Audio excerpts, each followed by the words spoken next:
tragedy in its past. Built for cocoa plantation owner Leon Agostini in 1904, it later became the office of the Prime Minister of the newly independent. Follow the Parliament.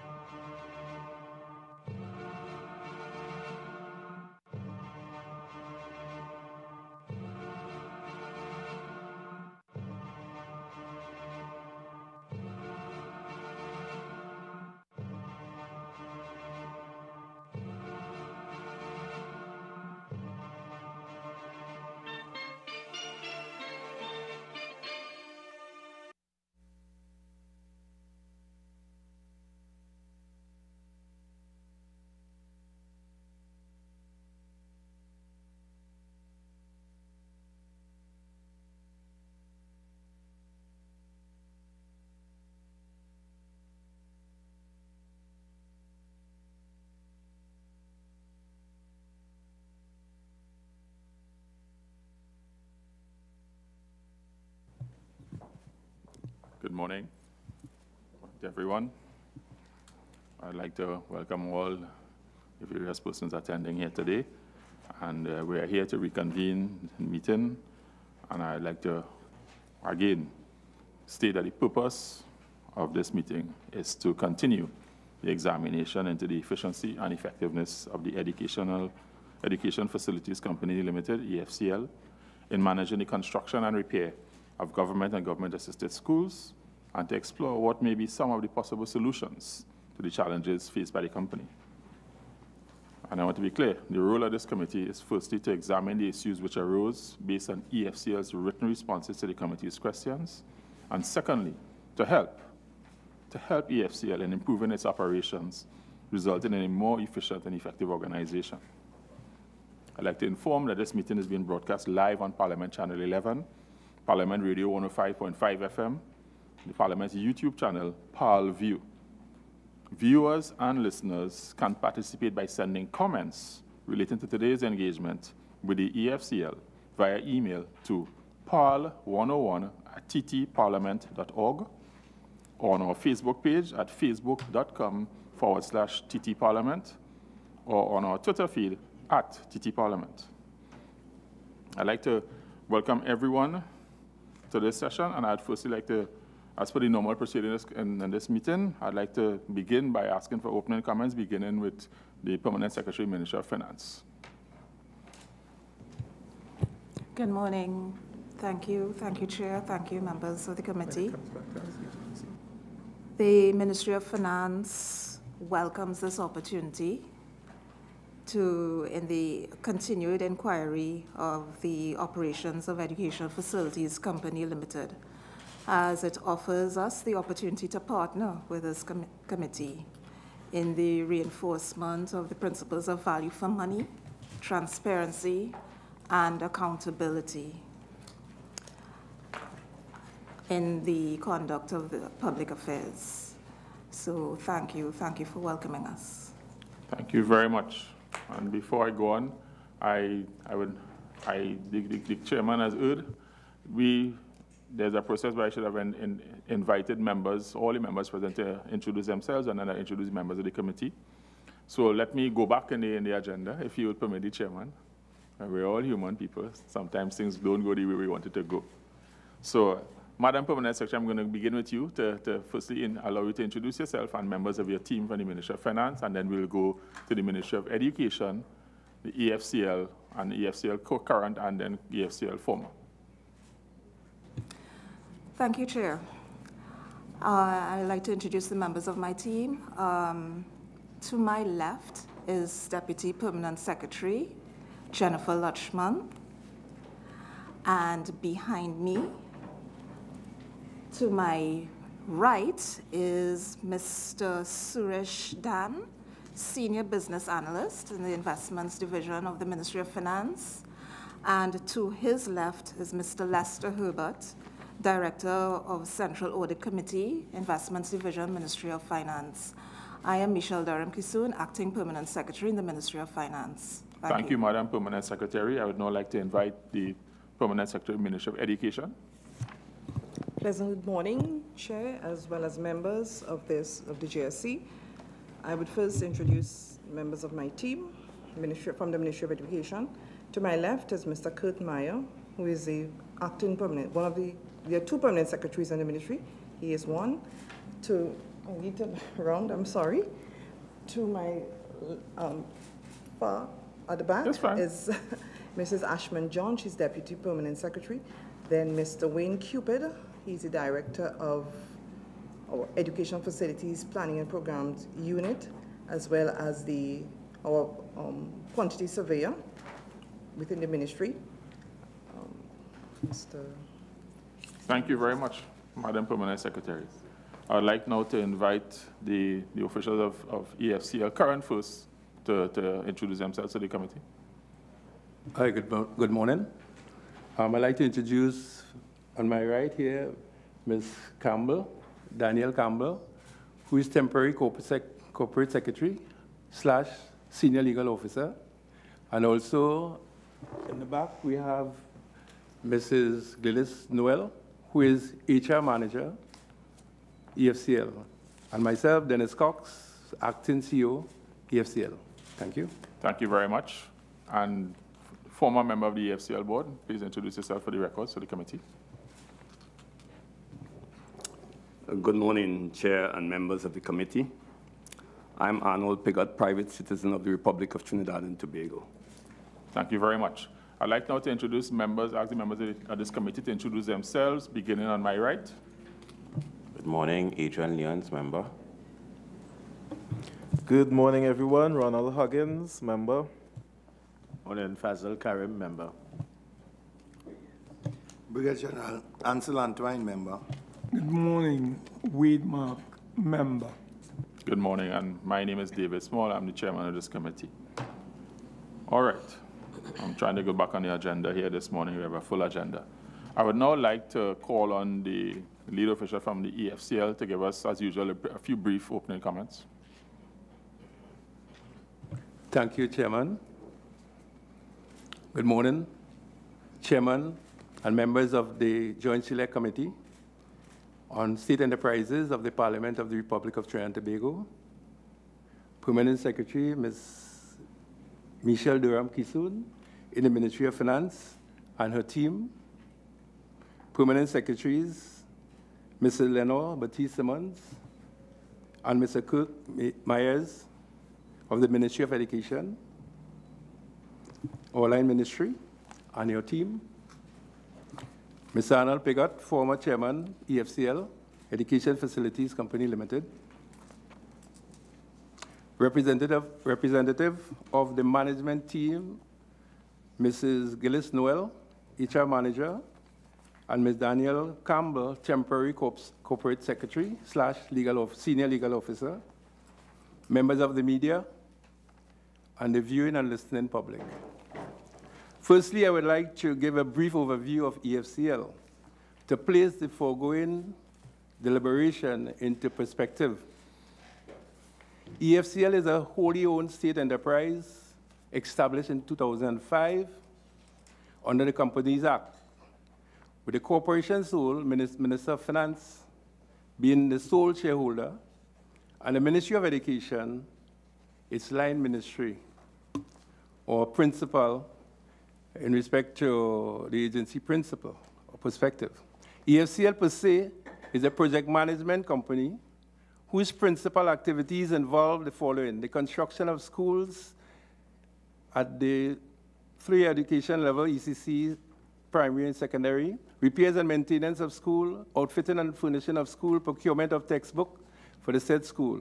As project managers or project manager, EFCL receives formal instruction authorization from the Ministry of Education, as I said before, our line ministry, to embark on projects within the stated mandate. Through EFCL's procurement processes, contractors are sourced and are engaged to undertake projects for and on behalf of our principal, the Ministry of Education, and by extension, the government and people of the Republic of Trinidad and Tobago. With the change in administration in 2015, EFCL was faced with a number of school construction projects which were either suspended, terminated, or left in a state of flux. Further, there are instances where contractors on these very same projects received advances in the form of mobilization fees, but have not done any work as per our records. Amongst owing to contractors, consultants, of course, EFCL management fees, as of December 31st, 2015, stood at about $750 million, unaudited, for which a validation exercise was commissioned by EFCL. Following the validation process, Cabinet was asked and authorized the change of use of an existing fund, which we call the Abercrombie Fund, of approximately $221 million held by EFCL to pay valid claims together with consultancy fees and associated costs. Having examined the records of EFCL, I was particularly impressed by the initial business model that was effected in 2009 by the raising of a $400 million bond, which was a first tranche, to provide funding for school construction program. Followed up by a second tranche in the form of a bridging loan of $285 million to advance the said program in 2014. With adverse changes in the economic landscape of Trinidad and Tobago over the last 2 years, primarily due to the drastic fall in prices of both oil and gas, the government has found itself in grave difficulty. Inter alia, these school construction projects were at various stages of completion or non-completion with respect to funding those projects. Notwithstanding, EFCL continues to work closely with the Ministry of Education in focusing on the repairs and maintenance program to ensure school plant is kept in an acceptable state of repair to impact positively to the student learning environment.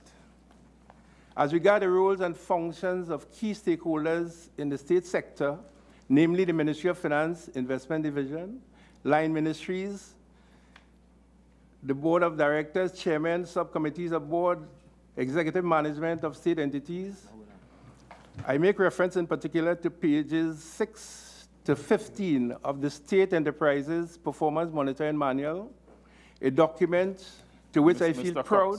Mr. Cox, we would like you to try to I'm wrapping up. We've exceeded the allotted time, so could you please just Yes, I'm wrapping up. To which I feel proud to be a contributor, as the guidelines contained therein lay the foundation for inculcating good governance within the state sector. Finally, I wish to assure you, Chairman, EFCL team is present and ready to give clarity and explanation to the best of our ability to this august body as the proceeding progresses. Thank you. Thank you very much, Mr. Cox. I now call on Mr. Arnold Pigott to give a few opening remarks, brief opening remarks. Mr. Pigott, you have the floor. Could you please press the mic? Thank you. Good morning, Chair and members of the committee, permanent secretaries in the various ministries, Mr. Cox, acting general manager, and other support staff of the respective ministries. Mr. Chairman, I am appearing before this joint select committee today voluntarily, notwithstanding the advice by senior counsel that the Parliament does not have the authority to summon me. I would like to assist, despite my observations that some of your proceedings have sometimes degenerated, and I say at the outset that I shall not participate if I'm not afforded the courtesies and respect which I think I deserve. Having disengaged from the EFCL in May 2017, I shall have to rely on my memory at best and what other support I may have been able to garner.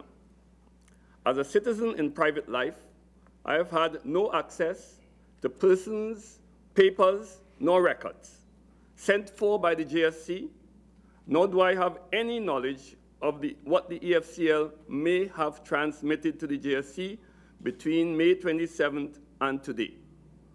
Mr. Chairman, I'm in full support of the concept of the Joint Select Committee to review the efficiency and effectiveness of state enterprises. I'm also in support of the view that the right of the public to know.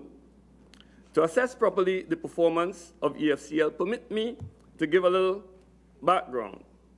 One must take note of the context within which the board of directors came into governance of the state company in 2015.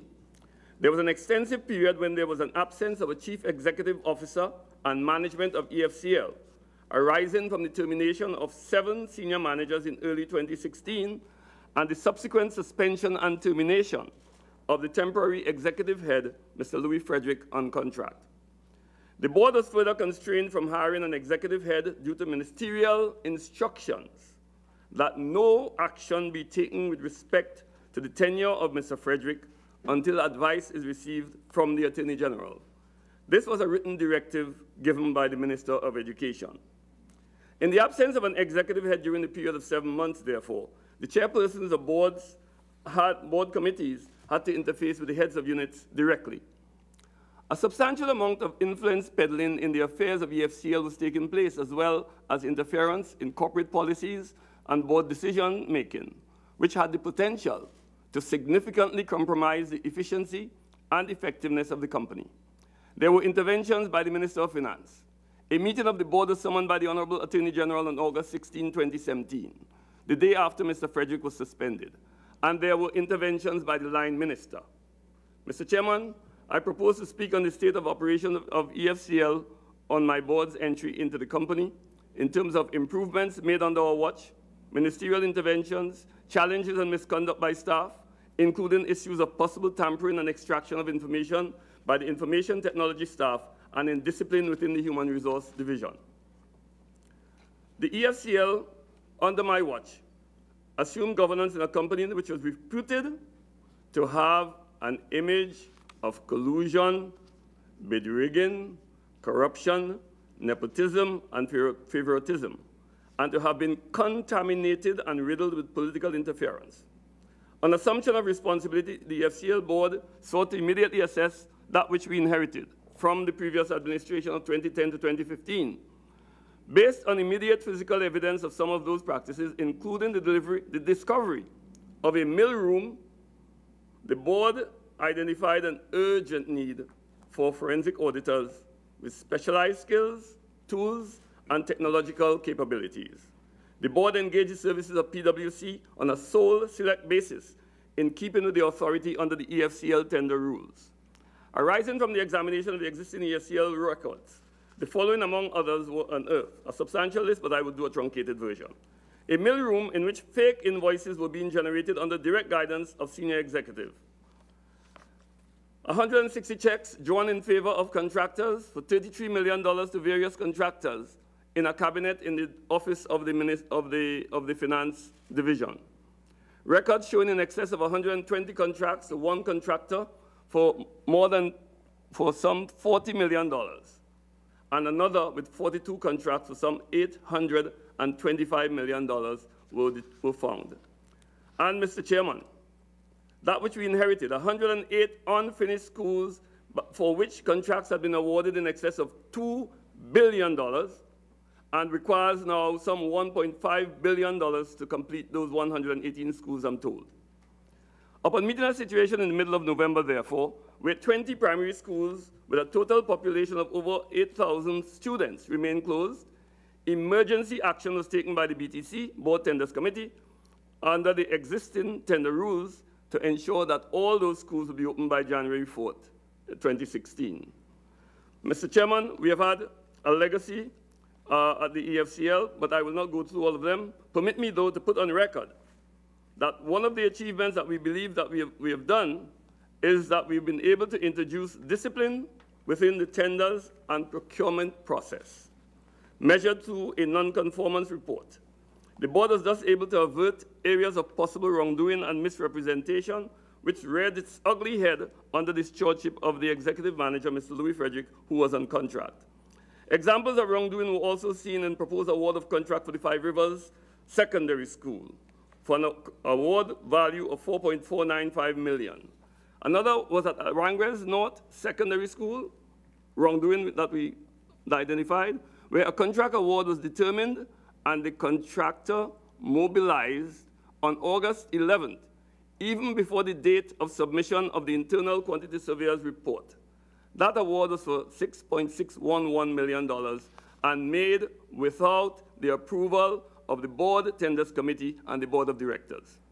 With respect to awards, in respect to 3 schools of Barrackpore, New Grant, and Granville, those 2 contracts were valued at $5.6 million as per the MOE, Ministry of Education, 6.4 and 4.9 million respectively.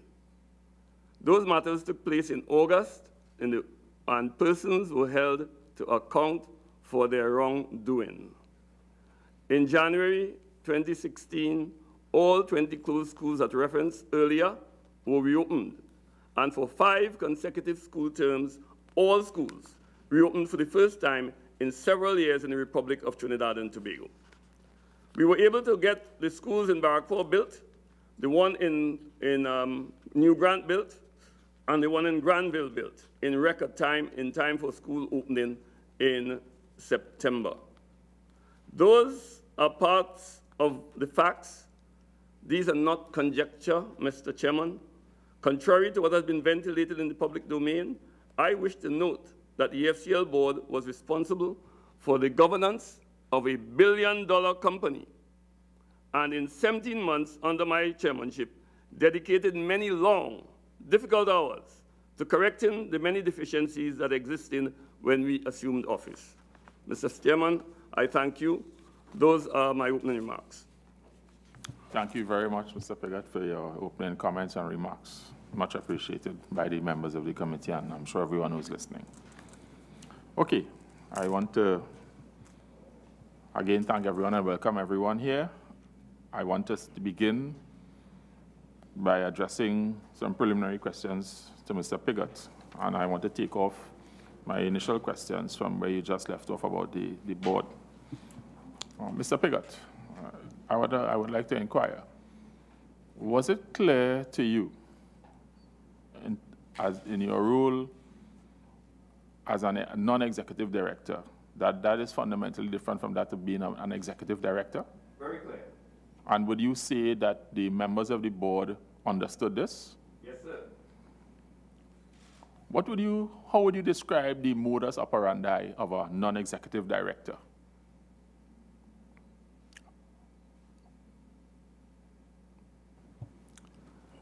Directors are to set policy and ensure that they are pursued and followed. And what is your view of how the other members of the board understood what you've just described? Exactly what I just described. All right. I have a couple more preliminary questions. I want to set the frame for going forward. Could you, Mr. Piggott, describe for the committee your view of the board's interactions with the management of EFCL? Which management, sir, may I ask? The general manager and other senior officers of the company. How would you view was it an interaction that was a professional interaction where they understood, just as you detailed, that the board's role is for policy and to ensure policy is driven, as opposed to getting involved in operational areas? That's my understanding. And would you say that your board members, that you made that clear to your board members, for your colleagues? Yes. Thank you very much. I would like to ask a straightforward question again. Give me your responses to date. Give me your responses to date. To the best of your knowledge, was there any board interference in the operational management of EFCL during the period you were there? I'm not aware of any interference. I'm aware of interaction. Good. Thank you very much. I would now like to open the floor to questions from members. I have requests from MP Karim to take the floor. MP Karim. Thank you, Mr. Chairman. Good morning, Mr. Piggott. Good morning, sir. You just indicated in your opening remarks that you were there for about 17 months. Might you be able to indicate to us, during that period of 17 months, how many contracts would have been issued, awarded under your watch, and the value of those contracts? My knowledge would recall that there are 347 repairs and maintenance jobs, and there were probably 4 other jobs. Might you be able to indicate? I believe the 347 jobs were for about $96 million. 96, okay. Out of those awarded and the amount of money that you would have indicated, can you say up to your time, because that's the period of time that we're asking you these questions, whether all of these debts would have been paid, or were the outstanding amounts that you would have left unpaid? And if so, how much? Naturally, there would be some unpaid. Okay. Might you be able to indicate? I cannot speak. All right. Out of those that might have been naturally unpaid, did you have any litigation from any of the contractors who may have wished to have their monies paid and outstanding? I am not aware, but I doubt, from the 347. Okay. During the period of time that you would have been there, would you say that there were any irregularities in the awards of any of these contracts during that 17-month period? I alluded to, I think, 4 of them in my opening remarks. Might you be able to give us any details as to what these irregularities might have been? In the case of the 5 Rivers, on an unsolicited bid for $4.495 million was received at the office.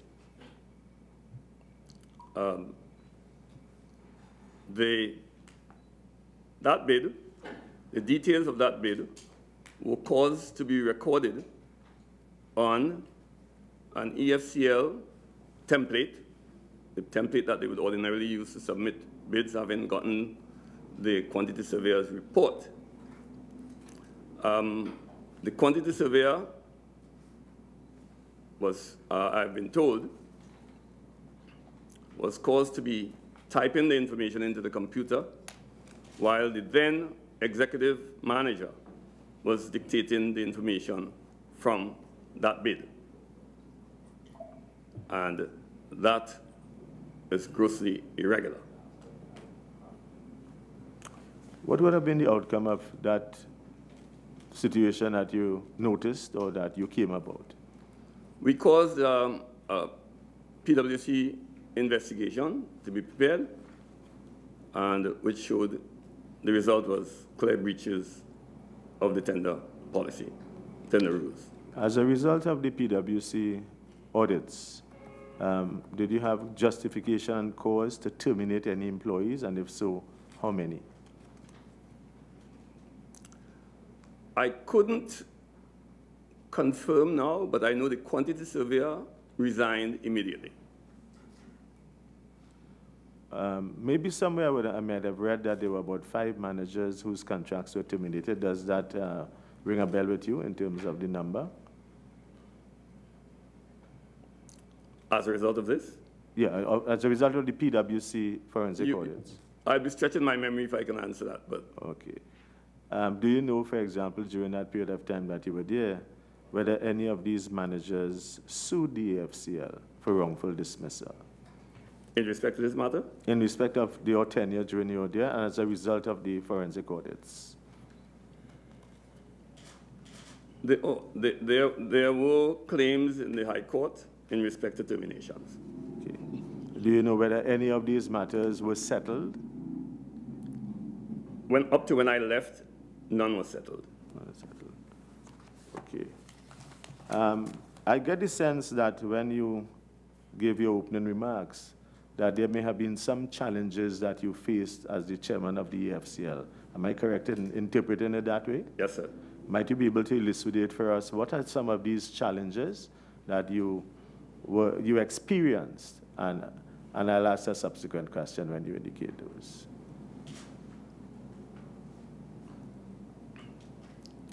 Well, we had a situation, more current was a situation where the HR manager was not responsive to discipline or for herself or for discipline in respect to employees. Was that manager terminated?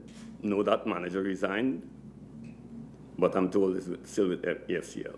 Okay. I got a sense as well from when you spoke that you indicated interference of sorts, maybe from other persons, unsolicited interference, or from the line minister or ministry. Did this happen under your watch? Yes, sir. Could you give us a little idea as to what kind of interference and how?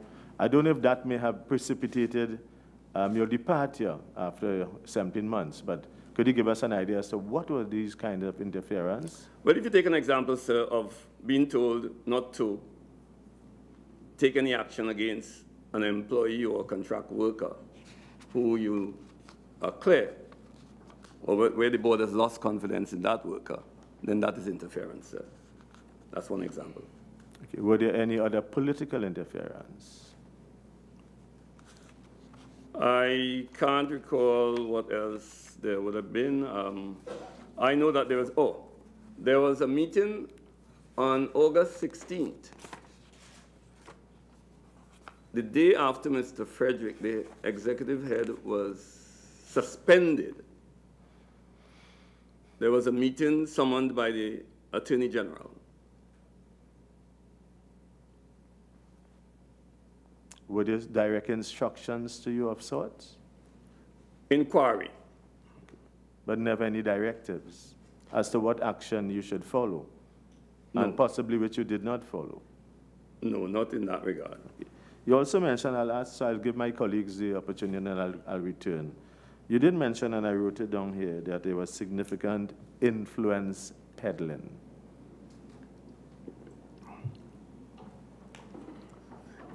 Well, it appears that at least 2 people in the organization had the air of politicians and felt empowered to deal with matters within EFCL based on that empowerment.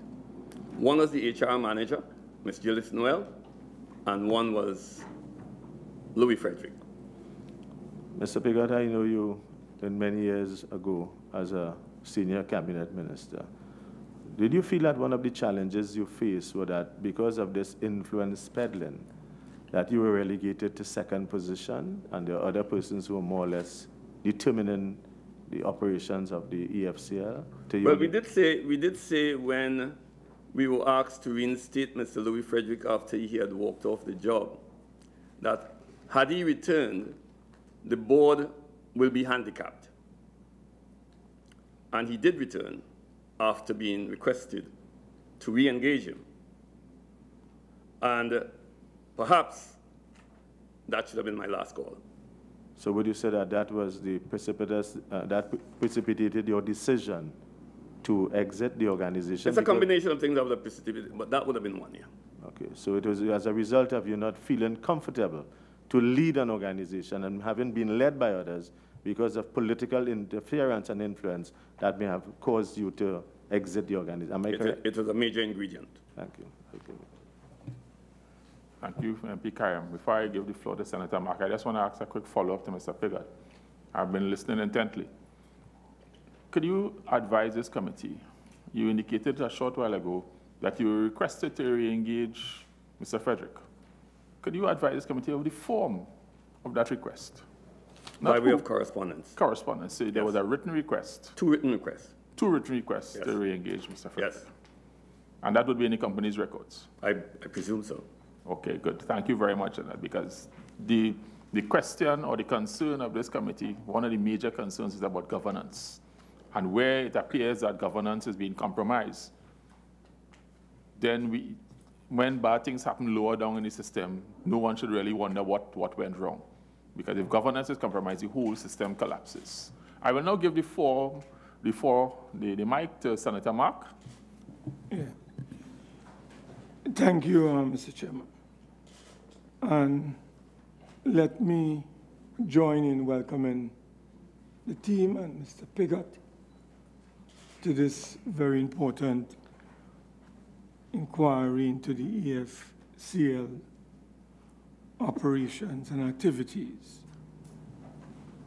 And Mr. Piggott, the first question I would like to ask you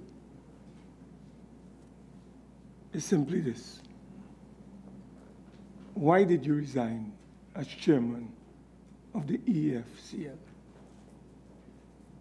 I resigned as the chairman of EFCL against the backdrop of what I answered to MP Faisal Karim. I was not asked to resign, which has been put in the public domain. So would you say that there was absolutely no pressure brought upon you? Absolutely none. Let me just ask another question. Do you take instructions, directives, or requests from Balize House? No, sir. If I were to produce an email with evidence showing that an email was sent to you on the 28th of July 2016 at 14:53 hours, and the subject is entitled Contractors Information.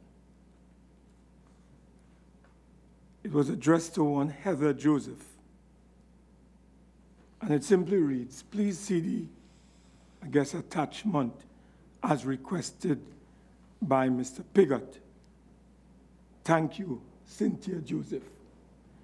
And on that listing, there are 8 contractors being sent from Balize House based on a request that was made by your good self.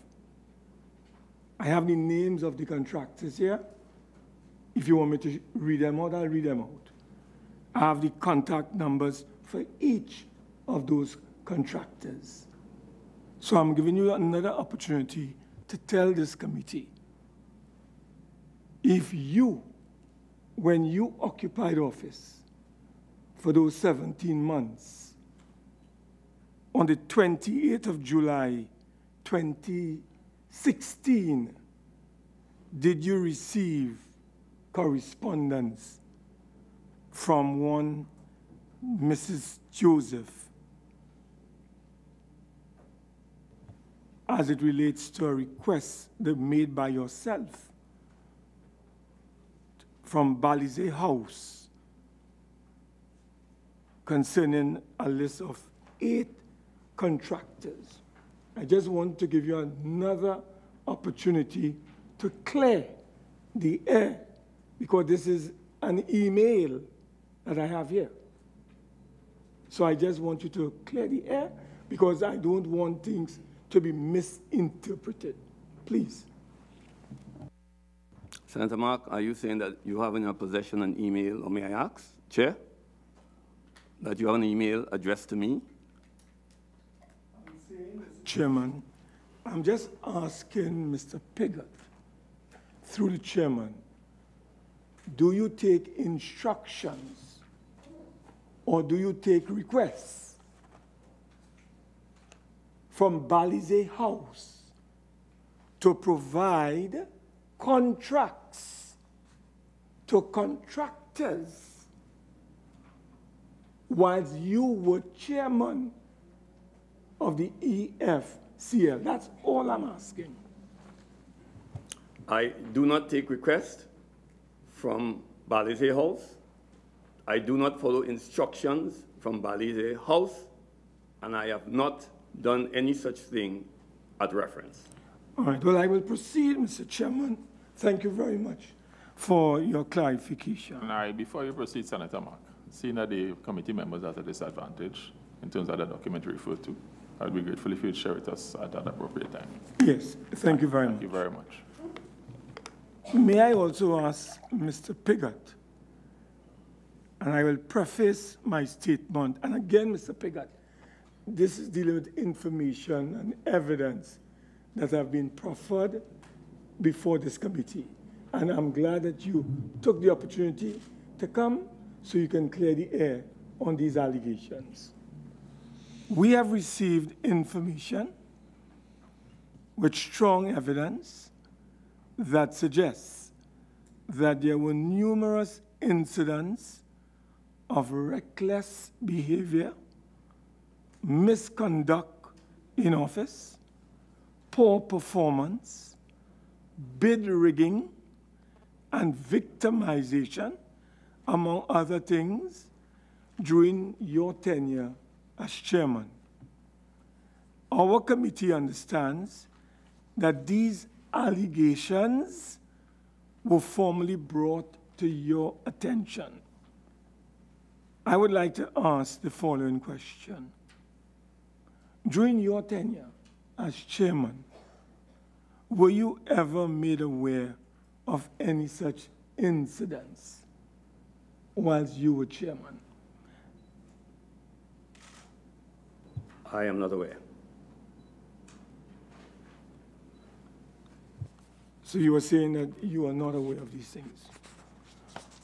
May I ask, Mr. Chairman, whether Mr. Pigott is aware of any irregularities and concerns surrounding the Scarborough RC Primary School? Are you aware of any irregularities or concerns that would have been brought to your attention concerning this particular school? I'm not aware of any irregularities. I'm aware that we've submitted reports to the Ministry of Education and to the Attorney General's office in respect to the award of the Scarborough RC School. May I also ask, are you familiar with a company by the name of Watts Electrical and its owner, Philip Watts? I know of the company Watts Electrical. Do you know whether under the period that you served, how many contracts and guaranteed payments would have been enjoyed by this particular company during the 17 months that you served as chairman of EFCL? I'm not aware of how many contracts. I know that that name came up as a contractor. Can you explain to us or clarify for us whether there's a policy within the EFCL operations for repairs and installation of electrical maintenance or electrical works that would warrant the issuance of, let's say, a payment guarantee or guaranteed of payment? Do you know if, in the case of this particular organization, that was extended to that company? And if that took place, was that a policy of the EFCL, as far as you recall? I'm not aware of any guarantee given to Watts Electrical. Now, you mentioned this mill house. Could you tell us the documents that were discovered there? Have these documents been handed over to law enforcement and an appropriate report made to law enforcement as it concerns this secret mill house that you mentioned in your opening remarks? Do you know if any formal report was made to the police? Through you, Mr. Chair, I'm not sure that I got the one question. All right, the one question simply is, you in your opening remarks spoke about a mill house, which was almost like a secret house that was processing all kinds of things. I'm asking, having regard to the nature of the irregularities that would have been taking place there, was a report made to the police? Yes. Could you tell us when that report was made? I could not say when the report was made, but the ACIB was involved in the activity. And the final question I wanted to ask before I come back to you to further clarify issues. Could you tell us, PricewaterhouseCoopers appeared to be the auditing firm of choice under your stewardship as chairman. They may have gotten between 5 and 7 opportunities to investigate a series of matters that would have been requested by your board.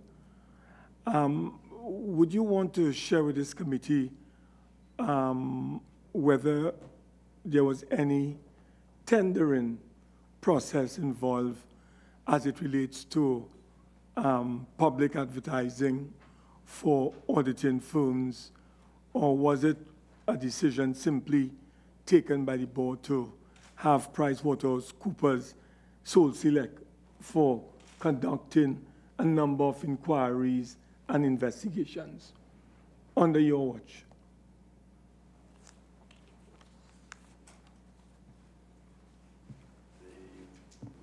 Could you put on the mic?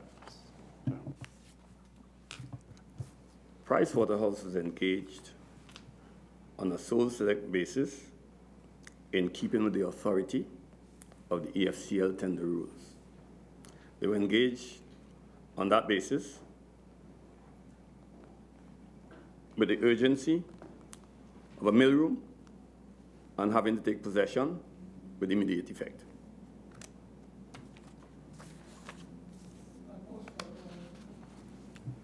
Thank you very much, Senator Mark. Let me, the Chairman, seek to give Mr. Peggott some time to gather his thoughts. Mr. Cox, could you inform this committee in terms of the tendering process at EFCL when you met it? What would you say is the period of time from the receipt of from the company deciding that it wants to do a piece of work and issuing the tender to the time the letter of award would go out? Give us an average, or depending on the size of the contract, it might take longer. Could you give us some guidance on that, please? Okay, to the Chair, morning again. In terms of the time frame for the tender process, it depends on the nature of the project. For instance, repairs and maintenance project and the textbook program, you'd find the tender process could be within 10 to 15 days. However, where we have new construction, which require more sophisticated documentation in terms of requests for proposal, etc., it can take a longer period, say about probably roughly 2 to 3 months. So given that response, Mr. Cox, would you say, and you will help the committee, if we have documentation showing a contractor submitted their bid on one day and the letter of award was issued the next day, would you say that that is unusual? From what, through the Chair, from what I described earlier on, yes. Just to be clear, I will come back. I have some follow-up questions on that. I want to engage now, if you permit the Chair. I know I have a couple of requests on the floor, but just allow me to engage now Madam Permanent Secretary, the Permanent Secretary at the Ministry of Education. I want you to help this committee, because you're the direct line. We understand Ministry of Finance, has a key role. Could you describe for this committee the events leading to the change of the board of EFCL?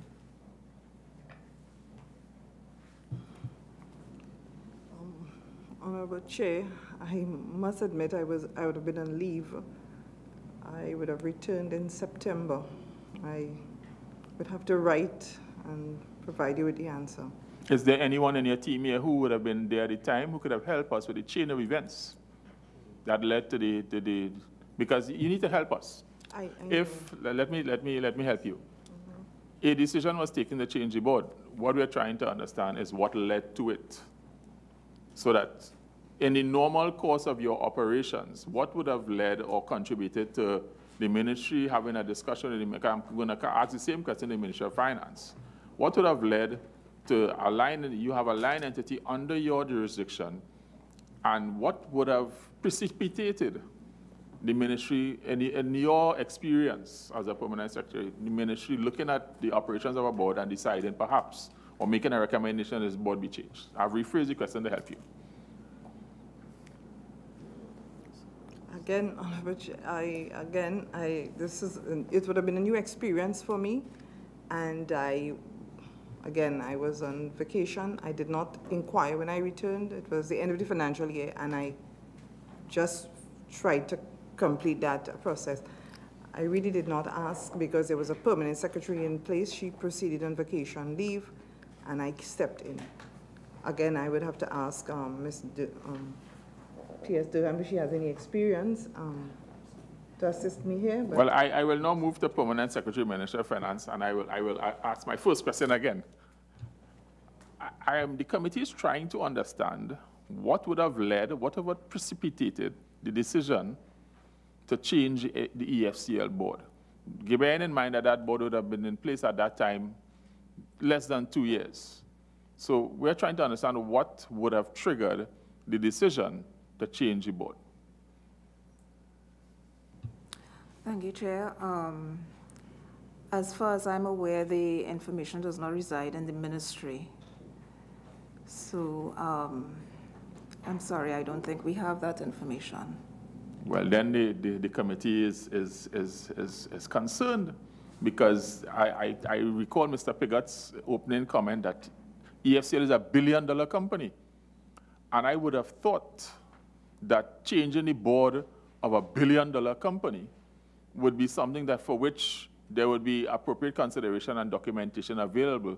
And even if you were away and leave and something like that happened, I would have thought you'd like to understand what happened to cause it. So now you've given the inability of the two PSs to provide any oral evidence. The committee will have to respond and request some clarification in writing, because there must be some documentary trail that would have led to the decision. We are not here to query the decision. All we are trying to understand is the process and what would have triggered the decision to replace the board of EFCL.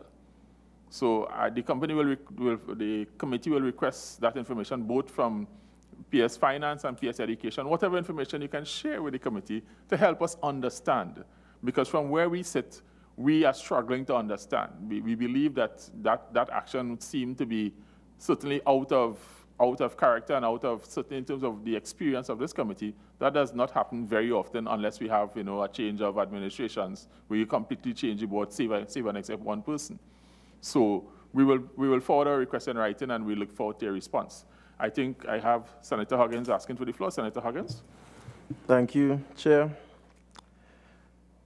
In the EFCL submission dated December 7, 2017, provided a list of 129 sole select tenders awarded by Repairs and Maintenance Division. What were the reasons for awarding these contracts via sole select tenders?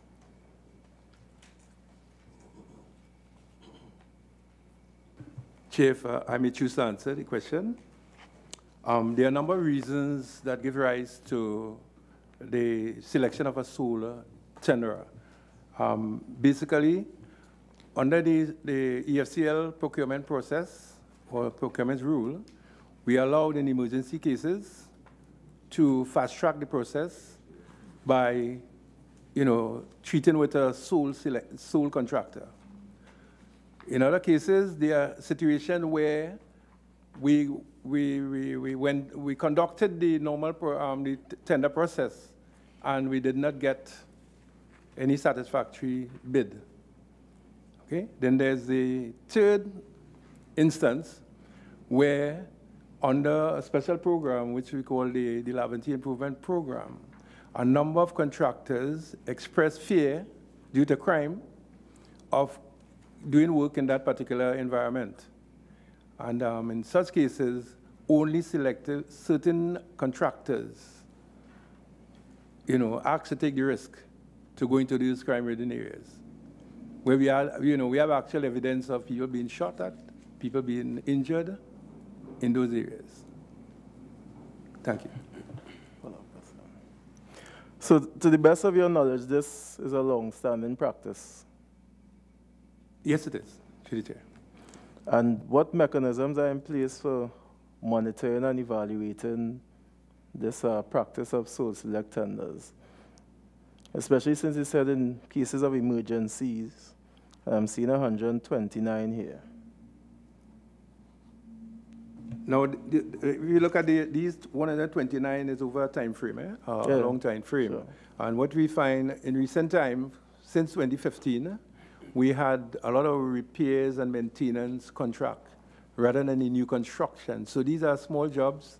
In some cases, it might be 5,000, the value of the contract. Some cases, 20,000, 25,000. But these are basically small projects. Okay? But to answer your question in terms of monitoring these, we have, in terms of before you arrive at a sole select tender, we have the procurement manager, involvement of the procurement manager, the technical manager, and also the general manager being involved in terms of, working through the merits or demerits of, of selecting that particular contractor. And it is usually conducted at the level of the general manager or the management level, the management tenders committee level. Yeah. I have a couple of requests, but I now have a follow-up question for Mr. Piggott. Mr. Piggott, I recall during your opening comments and submission that you noted that when the board took office, you inherited a situation where there was some recorded issues with how the company manages the tender process, and that your board instituted some structures and some procedures to try to bring some control and proper shape to that. Words to that effect. If I'm incorrect, please correct me. I want to ask, during your time, were you aware of or had any concerns that the tender approval process at EFCL was compromised? Yes, and we had lost all confidence in that process. How did you find out that the process was compromised? Could you please put on your mic?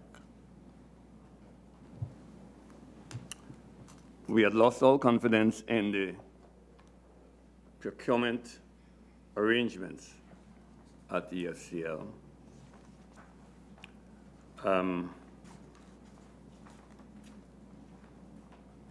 We got wind that budget sums approved by the MOE, by Ministry of Education, were being leaked to contractors from inside of EFCL, thus putting certain contractors in an advantageous position in their bid submission. And to be clear, Mr. Piggott, I don't want to interrupt you, but that is a critical piece of information you put out there. It's important for the viewing and listening public to understand. The company would have done an internal budget and estimate for the works.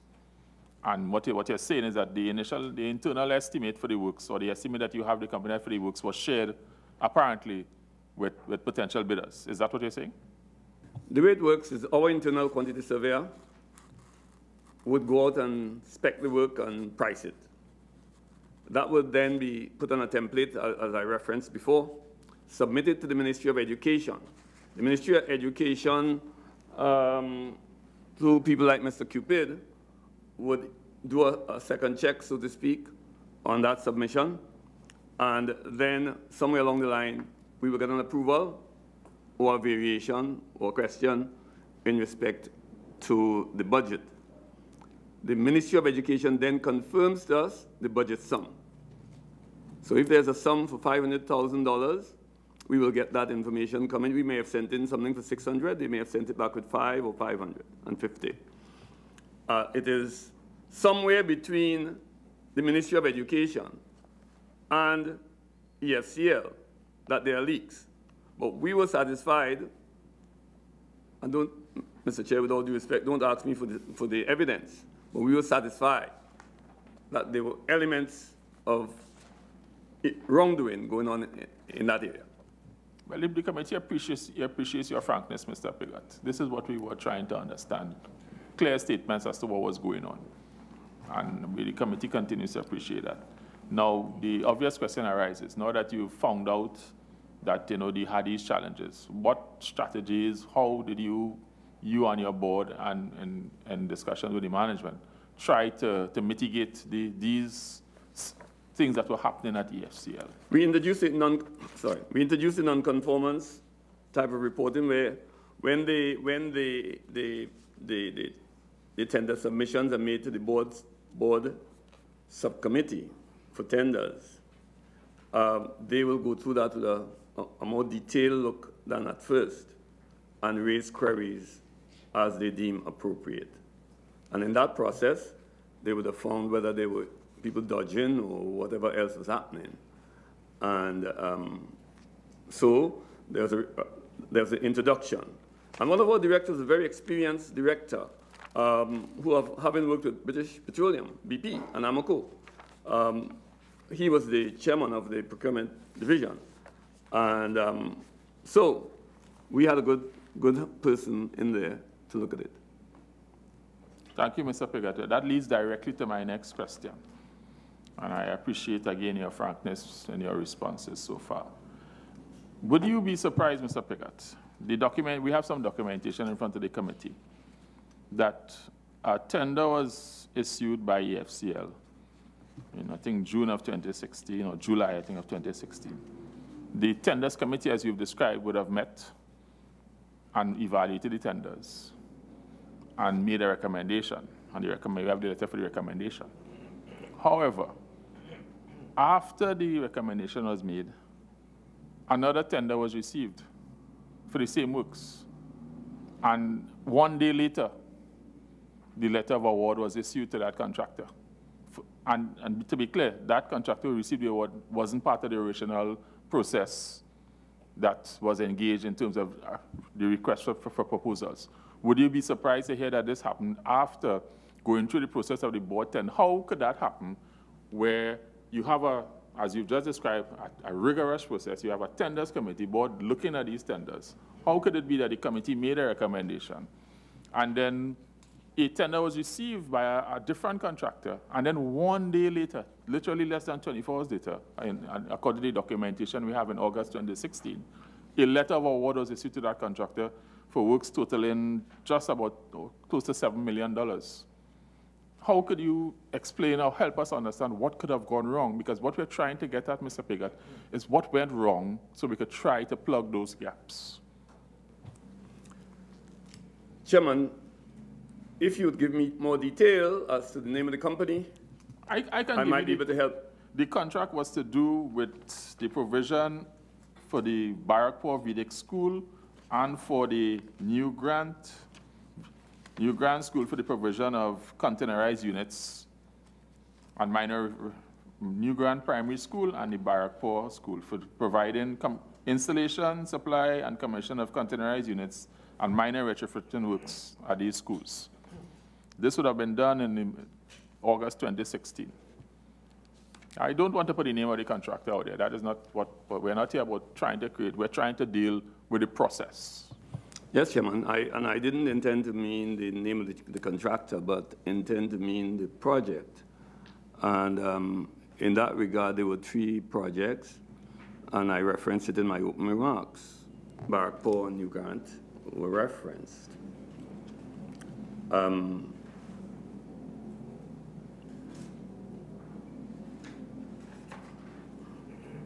The board's tenders committee seized with information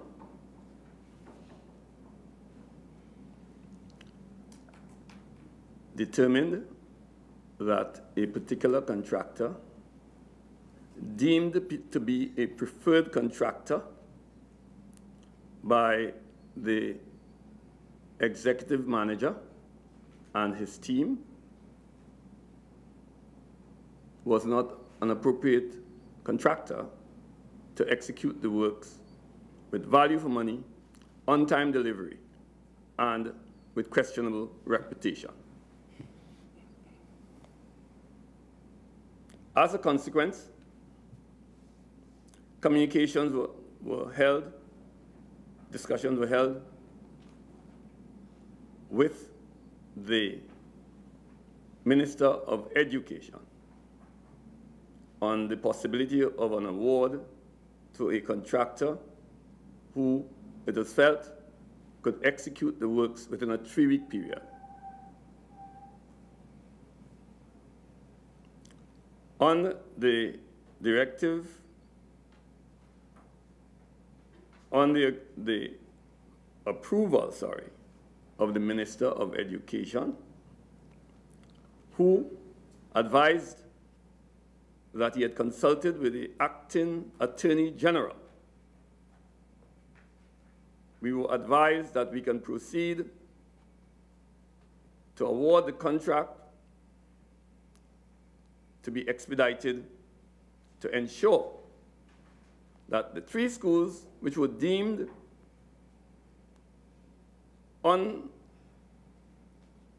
unfit for habitation would be done, would be ready for opening. So that 3 schools, Barrackpore, Granville, New Grant, were deemed not suitable, not fit, and therefore the kids in that school would not have been able to go to school on September 5th or thereabout. On our own volition, EFCL, using its authority under the tender rules, could have done it. Out of an abundance of caution, this chairman contacted the Minister of Education and got approval, agreement to proceed with the project. In the interest of the teachers and students of the Republic of Trinidad and Tobago in the areas of Granville, New Grant, and Barrackpore. That's how that would have happened. Well, your response is, again, Mr. Piggott, I want to thank you for your frankness in your response. The committee appreciates that. Your response troubles the chairman, because while I understand that there's competing requirements, I think that while I understand that you would have received and gone through a particular chain to make sure that you got the requisite approvals, I think that the concern I have is that you would have engaged a process by doing a public tender, and then abandoning that process. There may be very good reasons, and I'm not arguing the reasons, but that process was abandoned. But the new tenderer was issued a letter of award 24 hours after he submitted his tender. So that, you know, I'm happy for me to join in to help me, because this is where we have a disconnect, and the committee just trying to understand. So we understand that you wanted you had a time pressure, and you went through the chain, but where the concern is what process was engaged to say, we think this guy can do it, but let's make sure he could do it. What was the review process of his tender? Or her tender, forgive me. Mr. Chairman, maybe I went too fast. The preferred tenderer for those 2 schools were the preferred tenderer of the executive manager and his team.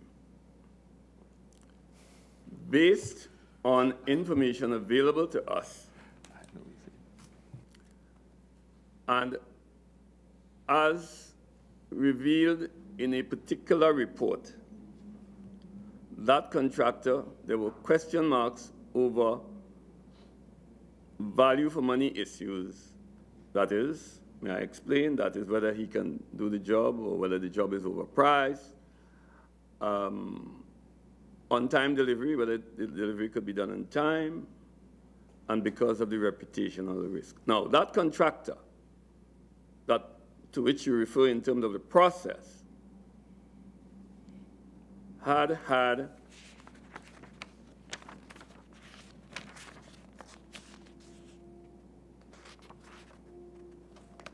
awards of contracts of in excess of 120 contracts in the period 2010 to 2015 for a value of $40 million.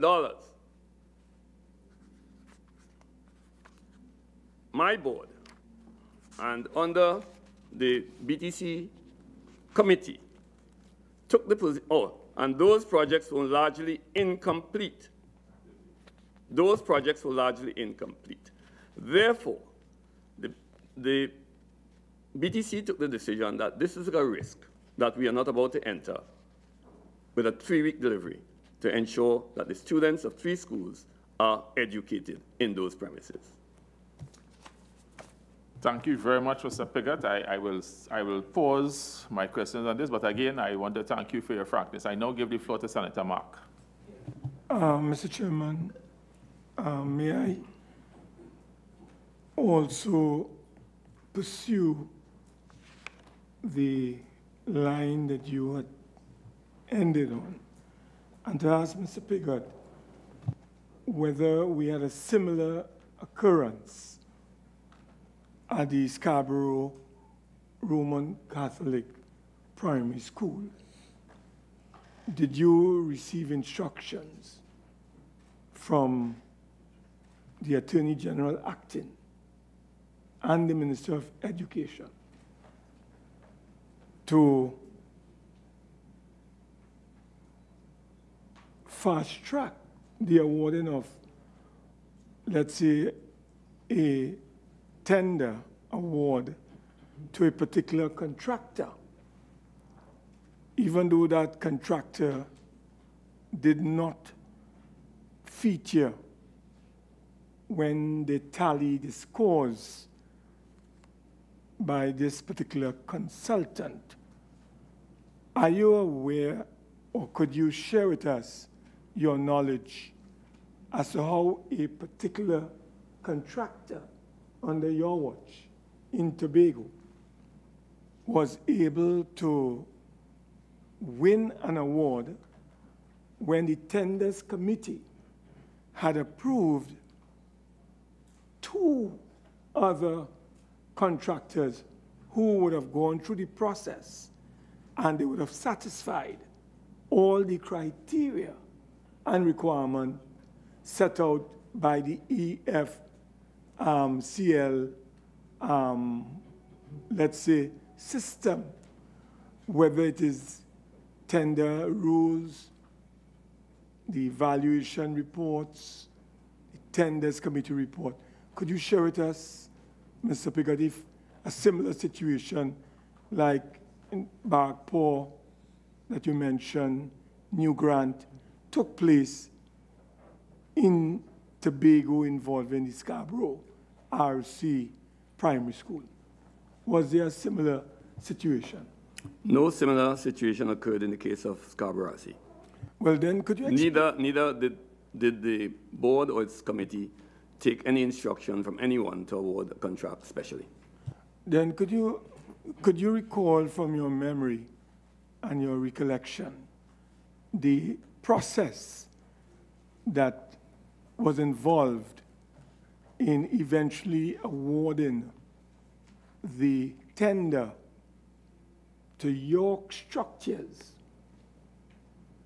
by your board when 2 other contractors were properly determined to have won, and instructions were issued by the tenders committee that there should be some negotiations with those 2 contractors in order to find a reasonable arrangement within the price range. I think it was about 60 million or thereabout.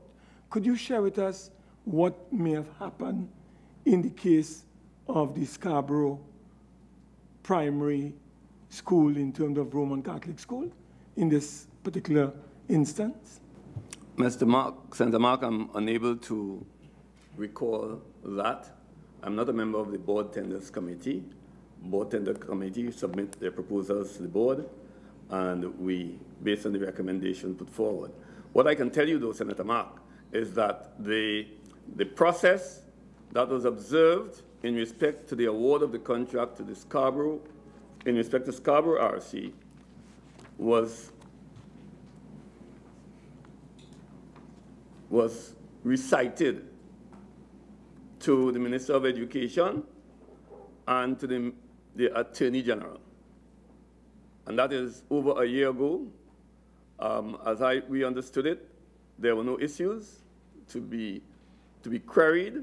There was no wrongdoing. That school, I'm advised, is about 90% complete, and I'm so happy being from Tobago that that school is being built.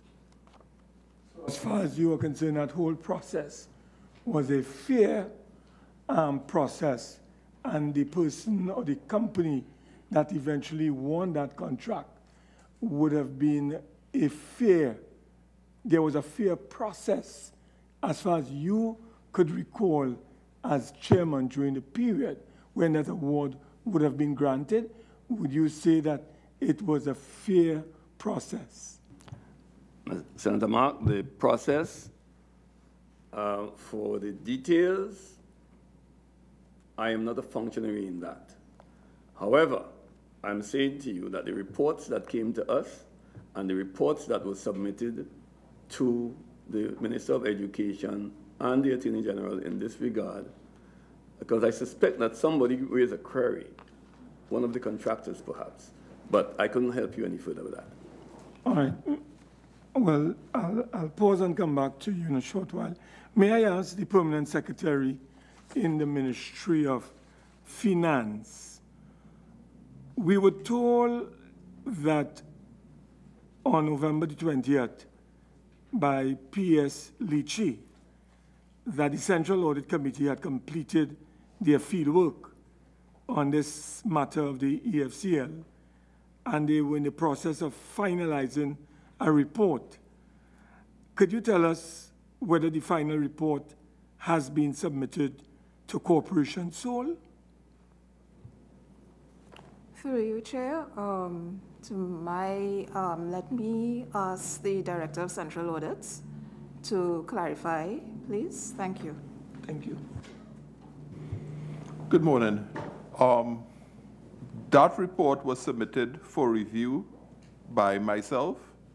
It is still in the process of review. Once the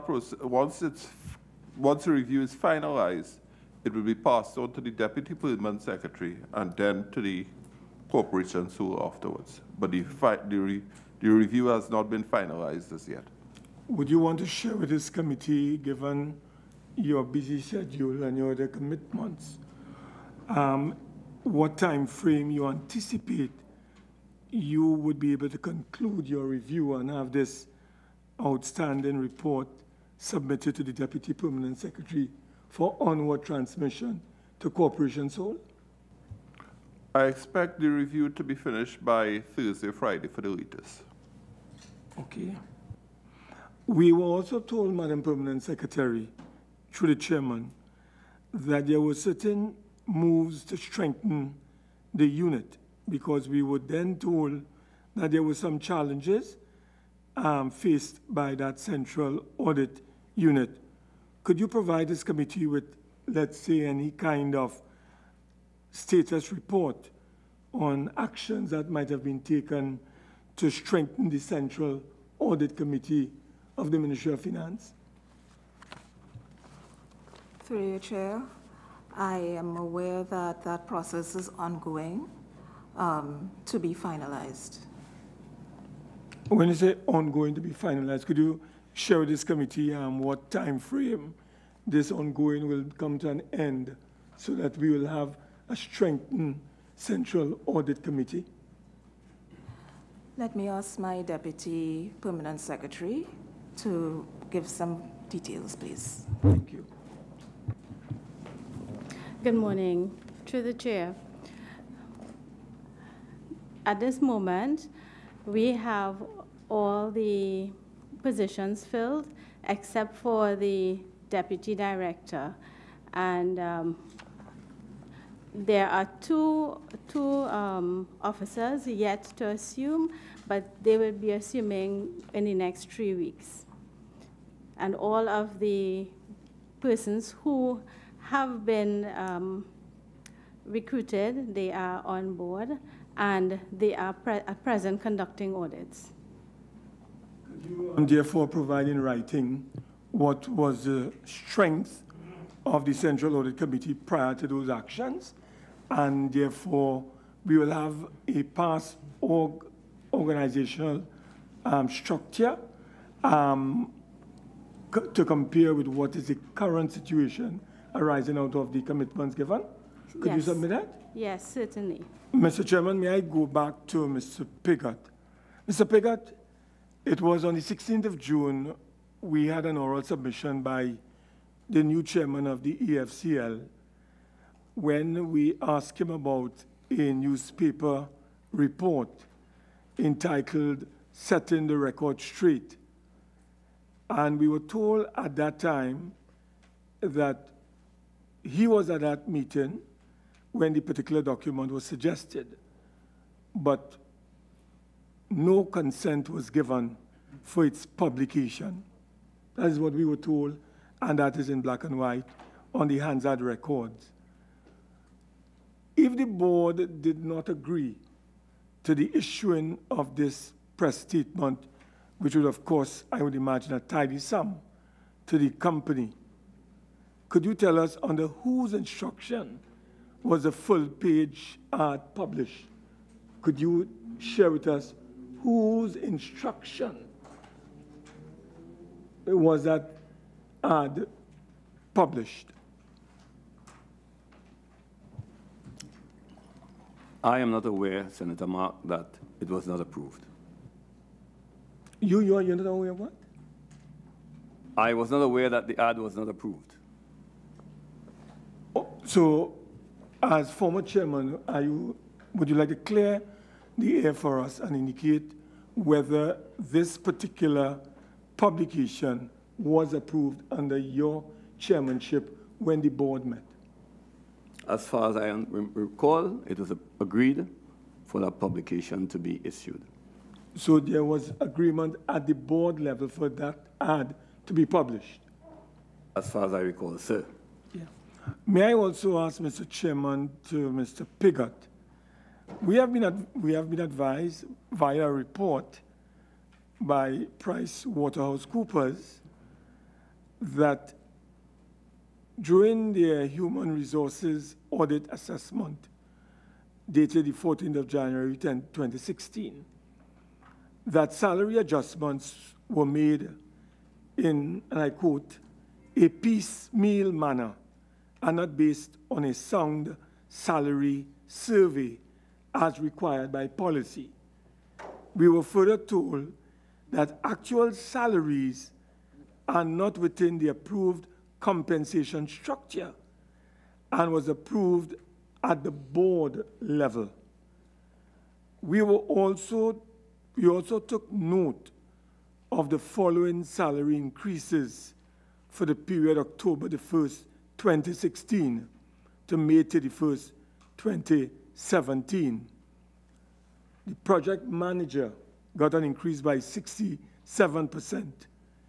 The general manager, acting CFO, 62%. The assistant general manager, technical services, 45%.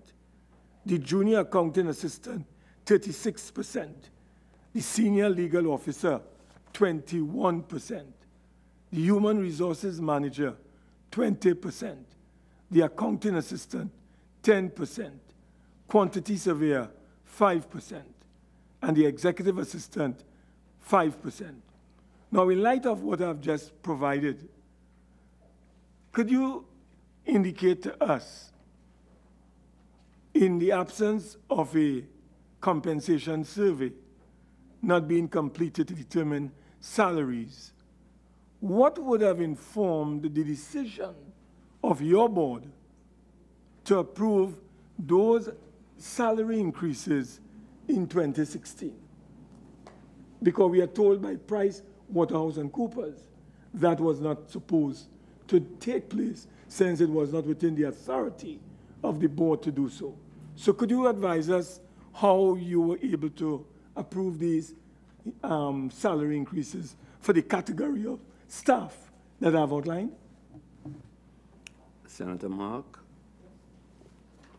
perhaps I omitted in my opening statement to indicate that there had been significant contamination of information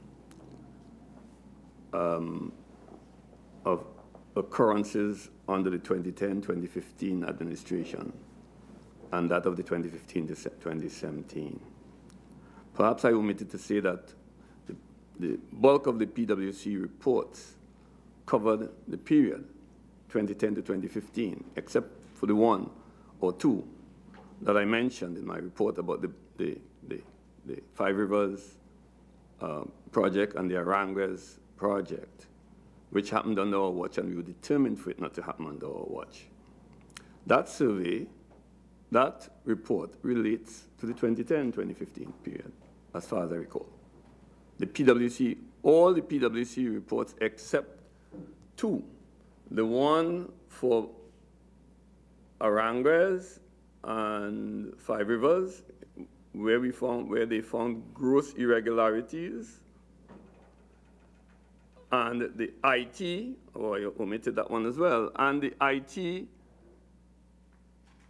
investigation by PwC, where the IT manager's laptop was wiped clean when PwC took possession of it. The IT manager, Senator Mark, working in the organization, has a computer that is clean. Our understanding is all you need to do is to put a certain CD in your computer, which on a keystroke can eliminate all the material on your computer. Given that we consider that there was some kind of data mining going on at the EFCL, irregular data mining, stealing of information from this computer system, and given that we thought that the boardroom was bugged, that IT manager, I do not know how he could be still at EFCL. He was on suspension, but re-engaged immediately as my board left, on the basis of a headline the next day, which says, IT manager cleared. IT manager was not cleared. The computer was cleared. Mr. Cox can report on it, perhaps. Could you indicate whether there were salary increases that were not within your purview as the chairman of the board, since you had no such authority to do so? Did you approve salary increases for members of staff? For example, the senior legal officer who became the acting corporate secretary and the person who got a promotion in terms of the general manager, assistant general manager, technical services, just as two examples. Under your watch as chairman, could you tell this committee whether they were granted salary increases that you as chairman did not have the authority, that is your board, had no authority to grant? That is the point I'm making, and that is the clarification I am seeking. Senator Mark, I am not aware that the board doesn't have authority to increase salaries. Senator Mark, the workers at EFCL are contract. Not one of them is a public servant. Not one. They're all on contract up to a maximum of 2 years. They get contracts between 3 months. In fact, I'm told right now, the bulk of them are on 3-month contracts. So when contracts are renewed, one can do, on the basis of whatever terms and conditions the new one, adjustments can be made. confirming that your board approved salary increases to workers under your watch because your board had the authority to do so because they were on contract. Is that what you're confirming to this committee? I'm confirming that the board had the authority to approve increases. Did your board approve increases under your watch? That is the point I'm trying to clarify. It did. So, are you aware of a committee within the Ministry of Finance called the Public Sector Negotiations Committee? I know, I'm asking you whether you're aware of such a committee. I'm aware of that name. You're aware of that name, but you're not. And do you know that that committee is responsible for providing some guidelines to all state enterprises as it relates to increases or whatever improvements you would want to provide to members of staff? And did your board consult with the Public Sector Negotiations Committee before granting those increases to members of staff? To you, Chair, Senator Mark, my recall says to me that the HR manager, Ms. Gillis Noel, was asked to do a survey prior to any adjustment in those salaries, and I verily believe, sir, that Ms. Noel would have done her work properly and be a guide to the Human Resource Subcommittee. And may I ask one final question? Seeing that Mrs. Noel is here, could I ask through you, Mr. Chairman, to Mrs. Noel, could you provide some guidance and clarification to this committee as it relates to this survey that you were supposed to conduct to determine whether salary increases ought to take place for only certain categories of workers within the EFCL? Could you share with us that? Could you, 1 second, Ms. Noel, where you are, I don't think you have access to a microphone. No, but you need to have it recorded. So we just allow you to get closer to a microphone so that we can, yeah. Apologies for this, but we're all interested to hear all various views and positions. Ms. Noel, are you closer to a mic now? Can you please press the mic? Check 1. Sure. Good. Please, could you respond to Senator Mark's query? Certainly. If I can recall, at no point in time did the board indicate to me to obtain survey salary information for those increases that were made to those particular positions. Thank you. Actually, anything else? as HR manager, I was instructed to pay those increases. And what form did those instructions take, Ms. Noel? Verbal. From? The HR committee. Of the board? Yes. The entire committee, how did that work? Help us. You said you received an instruction from the committee, a verbal instruction. So was it from the entire committee in unison said this? Yes. That's interesting. Along with the general manager, who would have been part of the HR committee as well. Any other question, Mr. Mark? Yeah, Mr. Chairman, in light of what, Mr. Piggott, in light of what Mrs. Noel has said, would you want to reconsider your submission? I would want to say that I am not a member of the board of the Human Resource Subcommittee, and I cannot now speak for them. I speak of what information is available to me. I am aware that Ms. Noel got a salary increase. And I don't know on what basis then. But Mr. Chairman, Mr. Piggott, who would have finally approved those salary increases, would it not have been your board? Senator Mark. No, I'm just respectfully, asking. Respectfully. Yes. I'm a private citizen outside of the EFCL. I made in my opening remarks, Senator Mark, through you, Mr. Chair, that I'm going to rely on memory. Right? I said I have had no access to persons, records, or documents since I left the EFCL on May 31. Today is December 11th. What I can recall is that Mr. Noel got an increase. I cannot speak any further on this subject. Thank you very much, Mr. Piggott, for response on that. I want to just, Mr. Cox, could you help us with this? Because there's a dichotomy here. And perhaps you could give us, the benefit of your recollection. Chairman, I really was hoping that you didn't call me.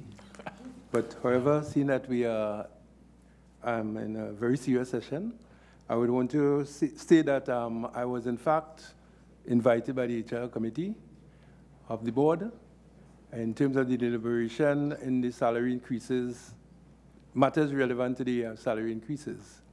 The HR committee, in fact, had approved those increases, and those increases were submitted to the board for ratification. Thank you. And that seems perfectly fine in terms of the governance process. All right, thank you very much, Mr. Cox. As always, you tend to be a lightning rod in terms of trying to help us understand what has transpired and how can we move forward. I think now I want to give the floor to MP Karim. Okay. Thank you very much, Mr. Chairman. Mr. Cox, since you just answered a question, maybe I'll start with you. On the last occasion that we were here, you indicated that there was only one contractor or publisher that you had monies outstanding to. Subsequent to that statement that you made, I was informed that there may have been more than one contractors or publishers. Can you tell us whether there, if any, are still owing, how many there are, and how much you are owing? Okay, through the chair, Member Karim, I must confess that at the last session, I did err by stating that monies are paid subsequent to the documentation submitted on the 24th. I did email the Secretariat to that effect, making the correction. There are currently, I think, 11 contractors that are owed, in keeping with the document submitted on the 24th of October. Might you be able to tell us the total sum owed to these 11 contractors? When was any payment last made to them, and by what time you expect to reduce again? Yes, the current sum is approximately $11 million owed to these contractors. And the error made at the last session really was that we received $5 million on October, I think it was October 3rd, and a further $4 million on October 5th, thereabout. We did, in fact, receive subsequent payment, but it was not relevant to the textbook. You expect that very shortly all your indebtedness with these publishers should be cleared? Well, this is dependent on the allocations from the Ministry of Finance through the Ministry of Education. Okay, thank you. Mr. Piggott, I noted intently when you spoke about the IT manager, and you indicated throughout this meeting that the boardroom was bugged. You believe so. You believe so. And therefore, you had a concern as well when you stated that as soon as you left, the IT manager was reinstated, if I'm correct in what you would have indicated. I'm wondering whether you felt that there was really a move to frustrate you, to have you leave the organization. Do you feel that way?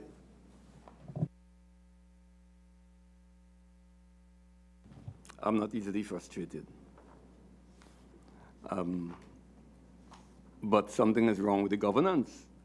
And I think that is a critical thing to be looked into, where on the one hand, the HR manager resigns, the IT manager is suspended. They are both reinstated upon our departure.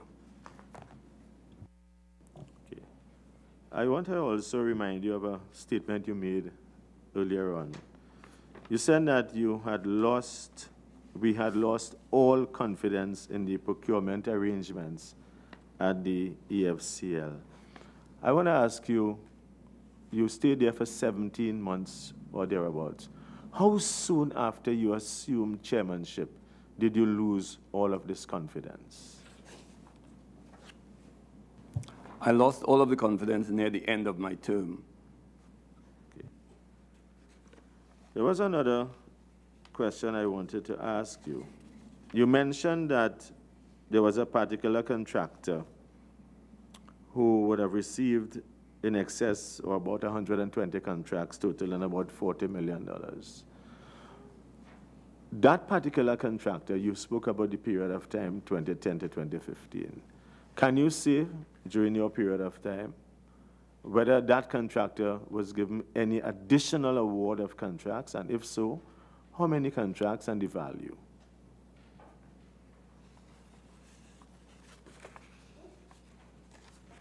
That contractor was about to be given a contract for the 2 schools at reference. No contract would have been given to that contractor under our watch.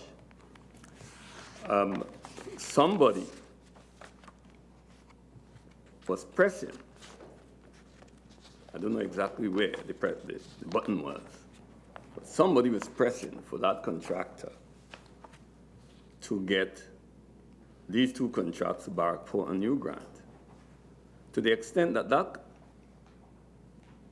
the executive manager, in the face of the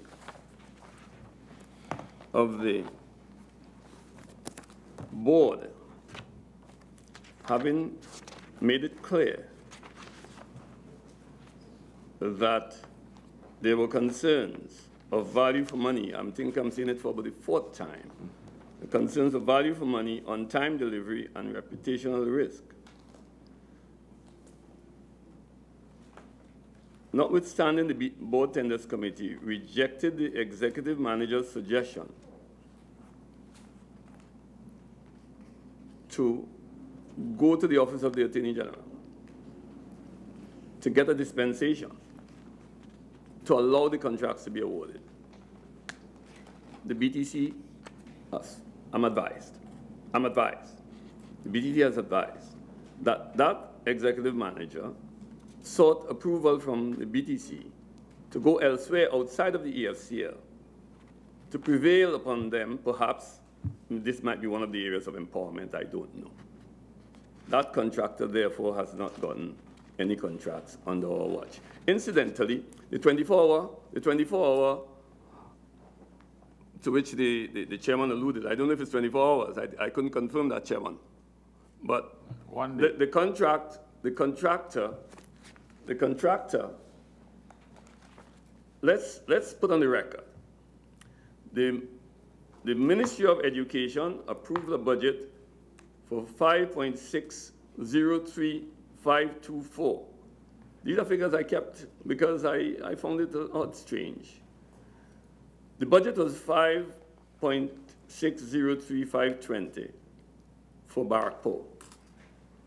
The preferred contractor submission was 5.948400. The contractor of 24 hours, which is not 24 hours, Chair, submitted a bid for 3.366998. 24 hours probably works, Mr. Chairman. New grant. The budget by the MOE was 6.405019. The preferred contractor bid was 6.897402. The 24-hour contractor submission was for 3,198,617, 3.198617.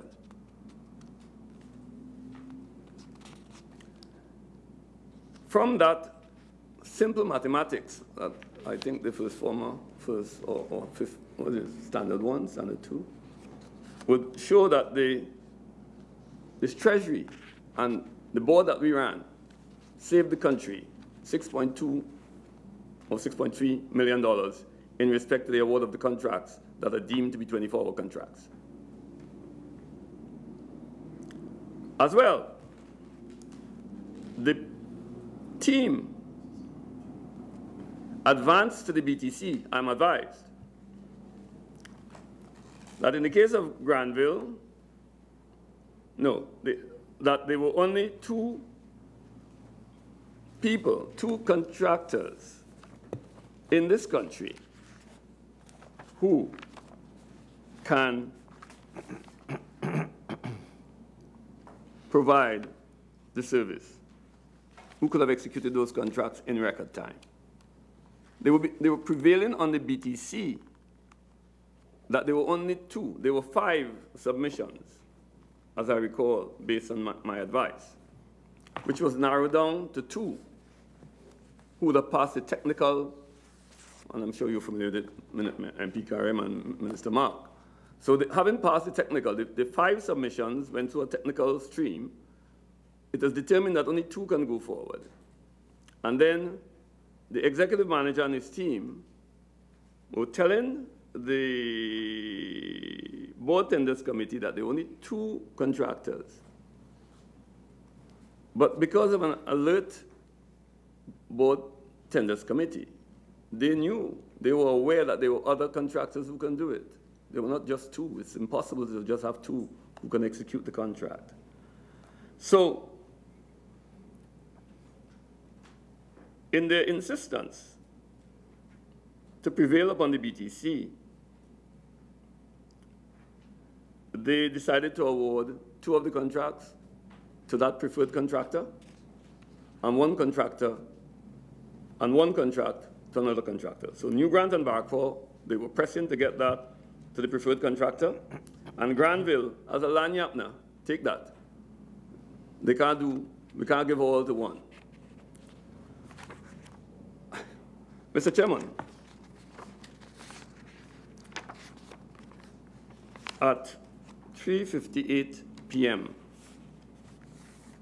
on the 11th, when there was a refusal to sign the award for that particular contractor to do the 2 schools. What year was that? You could just go, 2016. To do the 2 schools. Yeah. A senior project manager at EFCL sent an email to the CorpSec indicating that the contractor for Granville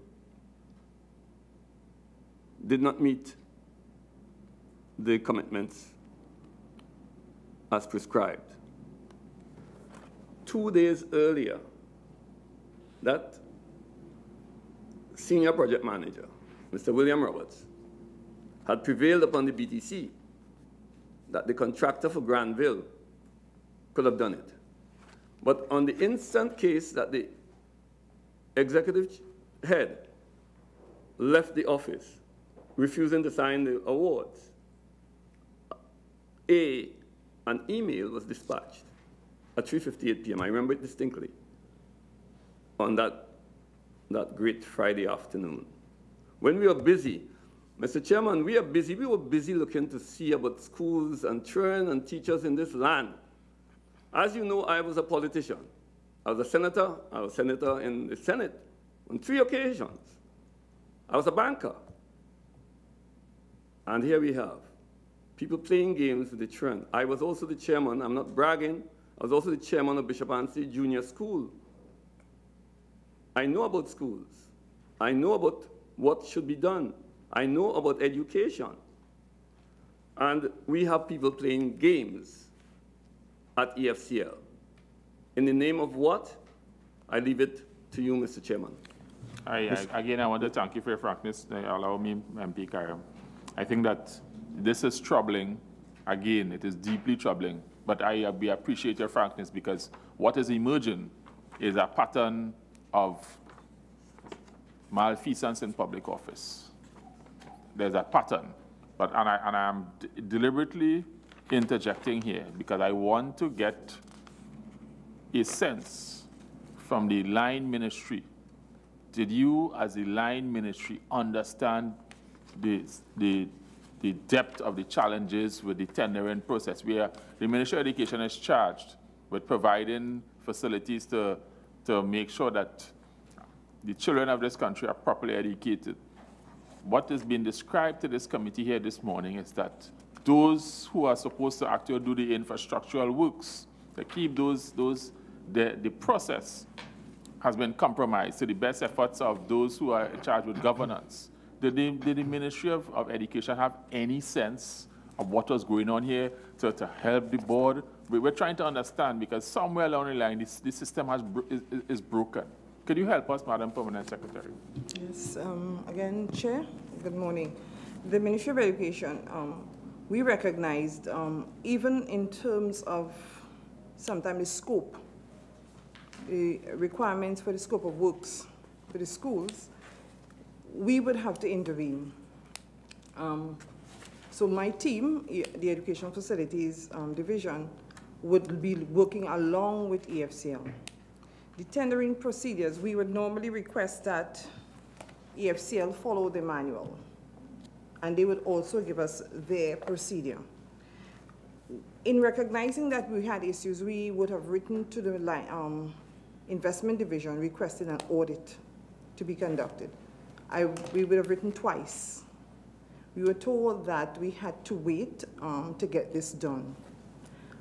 Even for the tendering procedure, once we would have approved, based with the bill of quantities that came in, once the work is scoped, the engineering assistant went out along with the EFCL team. They looked at the work to be conducted. The bill of quantities, the scoping and the bill of quantities would be submitted to my team. My team would review, and then they would send a letter with the recommendation for the amount of monies, based on the fact that sometimes we will remove some of the activities to be conducted, again, based on our budget, because we have to go to cabinet. Sometimes we get cabinet approval, so we work within that margin. We will then resubmit. The tendering procedure would be sent to us in terms of, we would recognize in the minutes of what is happening, or if the chairman sends a report to the PS or to the minister. But in terms of the tendering procedures that are happening there, we would be apprised through the minutes. We are not part of the team, but we were aware of things that were coming out, and we tried our very best. We'll meet with the team. We set up a meeting every Friday. We were meeting with EFCL to ensure that things were done properly. I would speak to the chairman would speak to me. We would also, again, we felt that within our remitters line, we wanted to get this audit conducted as quickly as possible, but we could not have initiated an audit. So I want to be clear, Madam Permanent Secretary, yes. Because I've listened to what you said. Let me try to put it a different way. I think what you're saying to us is that you're aware that there's potentially, the ministry understood that the tendering process at EFCL was compromised, and that in trying to treat it, one of the avenues you took was to request an audit through the Ministry of Finance, Corporation Soul. Am I correct? Yes. Is my short version correct? Yes, your short version. Thank you very much, because where we are, we're trying to understand the system and the process, so that Mr. Piggott clearly has outlined that there were some things going on, as he would call it, to describe it, playing games. We have another word for it, but we won't use it here. We're in polite company. It's coming to lunchtime, so we won't use that type of word here. So that I just want to ask now, as a follow-up to the PS Ministry of Finance, having received the request and the sense from the Ministry of Education, the line ministry, that there is potential for that the tendering function at what Mr. Piggott described as a billion-dollar company, the tendering function at a billion-dollar company has been compromised. The line ministry has said, listen, we need to have an audit, because we have the same sense that the process has been compromised or is being compromised. What was the response of the Ministry of Finance to the request of the Ministry of Education? Thank you, Chair. The Ministry of Finance conducted a management audit for the year end September 30th, 2011. An audit was conducted into the award of the contract for HVAC systems after 2013, and an audit in the procurement procedures, as we spoke of earlier. Procurement procedures, human resources, and corporate governance is to be finalized later this week. I think I can probably ask my Director of Central Audit if he has any further details. Thank you. Mr. Herbert, you have our attention. Okay. The request was made from the Ministry of Education to conduct the audit. The Central Audit Committee was severely challenged during that period of time, and there were also competing requests for audits, which we could not have done all. We tried to schedule the Ministry of Education as best as possible, and as a result of that, they were almost in a queue in terms of priorities of which audits to be completed. So yes, the request was made, but unfortunately, because of resources, we were not able to go in immediately. We scheduled them as best as we could in terms of other competed audits as well. And what is the status of that audit when it was eventually scheduled? No, well, that is the audit we have just recently completed. You just recently completed? Yeah. Well, we look forward to find out the results of that, because, again, we're talking about $1 billion company where it's clear on the basis of the information presented this morning that the tendering process was compromised. And the obvious next step is now to address Mr. Cox in terms of, okay, there's evidence has been presented here to this committee on more than one occasion that suggests that the tendering process is compromised. Could you help us now with the current status of what your view is of the tendering process at EFCL, so we can understand has anything changed? I know there's been personnel changes, people go in, people come out, but what we are concerned with here is process. We are managing hundreds of millions of dollars of state resources, and we're trying to understand and make sure that a proper process is in place to steward those funds. Mr. Cox, you have our attention. Yeah, thank you, Mr. Chairman. There were a lot of allegations made in terms of the tender process, as we all would realize at this point. However, the board, the current board that is, has taken steps to mitigate against those, unintended consequences. One of the steps put in place by the board is the reorganization of the structure and to move the quantity surveyors function from the technical department and to place it under the CFO in the finance function, so that, if I may explain, the QS reports to the head of technical. The head of technical would be the person who is interacting with contractors in terms of, implementing or carrying out the works. So that we remove, by removing the QS function from the technical function, it allows some level of independence of the QS function to be embedded within the finance function. Because we hear of leakage in terms of scope of works, which is vetted and priced by the QS, and then submitted to the Ministry of Education. So I think that is a very critical departure from the norm in terms of putting in place a system where we have separation of duties and responsibilities, moving the QS function away from the technical function. I want to give back the floor to MP Karim. I have a follow-up on it, but I have impinged on my colleague's time. But if you would bear with me, Mr. Karim, I'm giving you the floor now. Okay, thank you, Mr. Chairman. Mr. Piggott, during your conversation with us this morning, there appears to be a situation where some contractors or contractor may have had preferential treatment. Those are my words. I'm not saying that you said that. Could you tell us whether you are aware of a situation where a particular contractor was virtually walked through to receive a check for a job done? And could you give us some details as to how that happened and in which instance we are talking about? Either you or Mr. Cox, but I'm just asking, I'm asking any one of you or both of you. There was a particular situation reported where a contractor was walked through to receive a check from EFCL. I'm asking the question. I'm sure there would have been other persons in the queue waiting to be paid. Could you give us the circumstances? Because I'm using the basis that there may have been preferential treatment to a or certain contractors.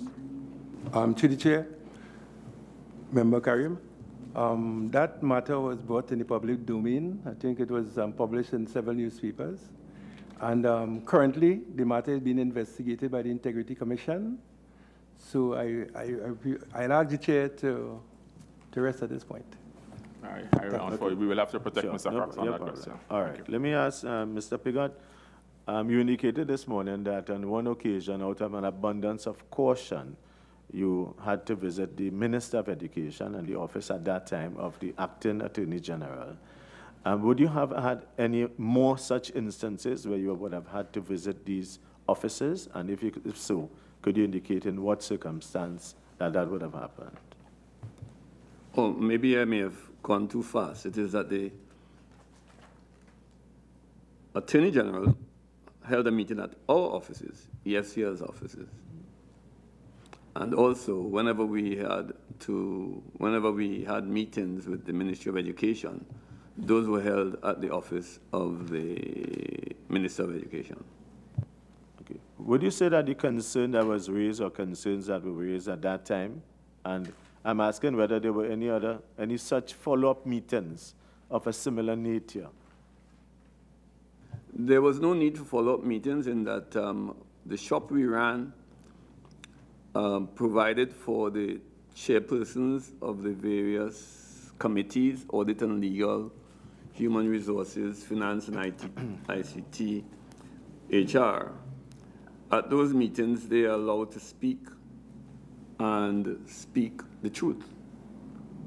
So those meetings have been the reports in those meetings are the truth. And so that was it. Were you satisfied with the outcomes of those meetings, that actions that you would have thought should have been taken were not taken? I'm satisfied that following those meetings, there was a vicious attack on the chairman of the EFCL in the media for 2 months. Would you have said that in your view that this was induced by or arising out of the meeting with these officials? I cannot speak except to say subject matters were quite familiar. And they would have come out, they look very familiar in terms of what would have been discussed at those meetings. Yes, sir. Mm-hmm. I just wanted to ask whether during your tenure, you may have seen any, any errors that would have been noticed by an external or external quantity surveyors companies in terms of bills of quantities submitted for payment. Sorry, to the Chair, could you rephrase that? Yeah, sir? I'm saying that sometimes you would have had bills of quantities being submitted for payment. You'd indicated this morning that you had audits and so on. Have you come across any situation where there may have been errors of computation by a contractor submitted and subsequently found as an error by a quantity surveyor, external that is? Well, there would be invoices submitted. The invoices after the jobs are done would be going through the accounts department. It will go through technical, first to make sure that the job was done and all the certification, the completion certificates and so on are intact. And then, if good, pass to finance for payment, for facilitating the payment. And perhaps it's an opportune time, through the Chair, if he allows me, to say that, yes, the process, unfortunately, for EFCL, and I think EFCL might be unique.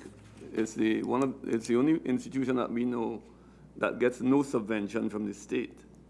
EFCL gets its fees, gets money to run its business from fees on projects. So if there's $1 million project, as an example, EFCL, when the payment is being made, will get a percentage, either 3 to 5% of that.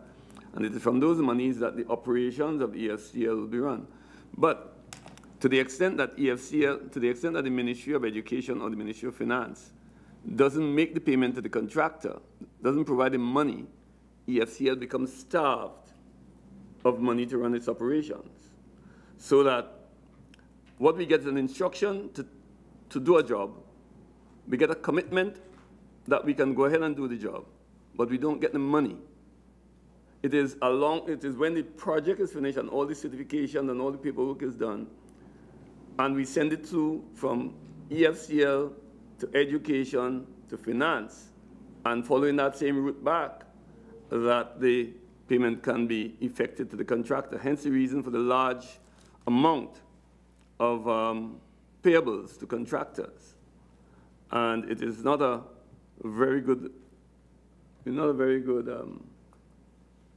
what should I call it, model. It's not a very good model for a business enterprise or a state enterprise, because enterprise, I presume, means business. It is not a good model for an enterprise. And we had sought to ask, as an example, in these lean times, before these lean times, for subventions to at least meet our payroll and our operating expenses, which we did not get, never came. So did I answer your question, Yeah, sir? sure. Yeah, sure. I just wanted to ask whether during your tenure you had any experience of deliberate falsification of or double invoicing.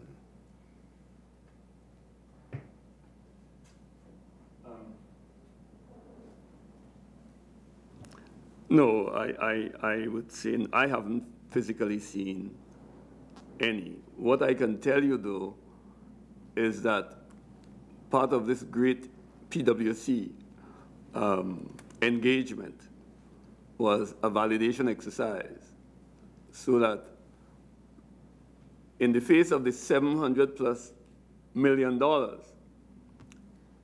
PwC was asked to look at the invoices, to validate the invoices, to make sure that there were 5 things, I can't remember what they are now, but there were 5 things that must be in place in order for the payment to be effective, or before it can go to education. There must be at least 5 things in place. And so PwC would have done invoice validation in that regard, and yeah, they would have found irregularities in there. There were certainly irregularities in there. Yeah, people were paid monies that they didn't do any work for.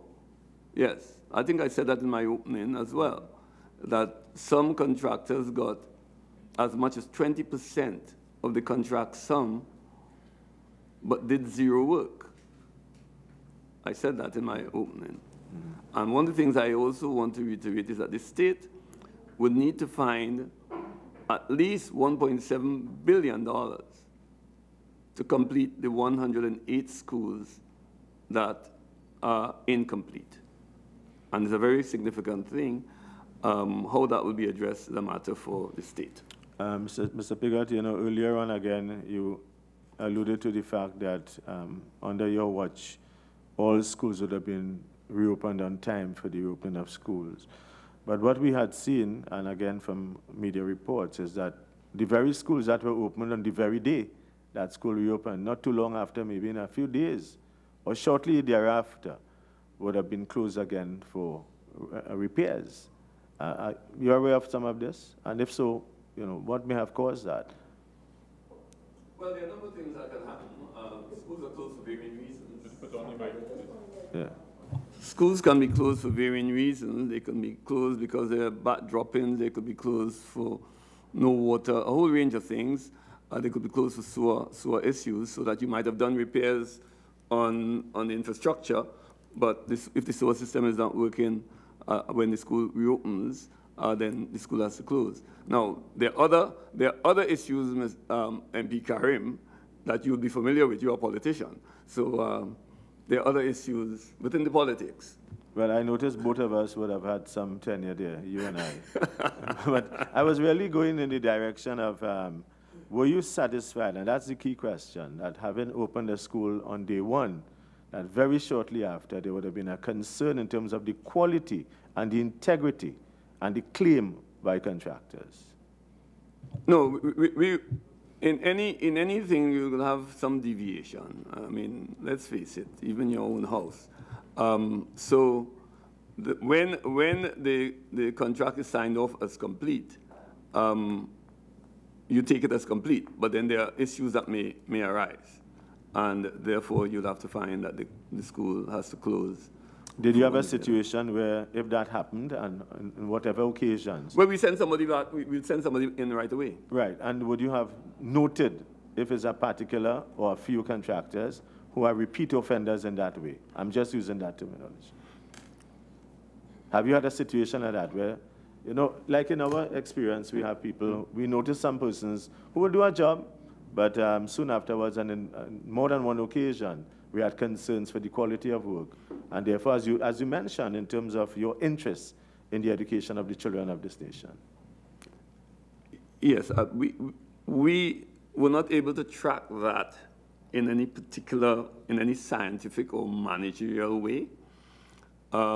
We had proposed to the Ministry of Education that we be funded and get agreement to engage in building a dilapidation report. Some people don't like to call it dilapidation report, but anyway, but it's an asset management report, so that we could log and follow through, track that which has gone on in school A, school B, school, and so on. That did not fly, and it is one of my deepest regrets that we were not able to get that project going, because we have in excess of 800 schools, I believe, PS, and to the extent that that system could be introduced, one can monitor and track the schools as well as track the contractor. Would you say there's a deficiency that you admit to? That it... A major deficiency, not I admitting to. A major deficiency that I am not admitting to. A major deficiency, which I said, we sought agreement to move forward and introduce a system. It did not fly. In your view, why do you think it did not fly?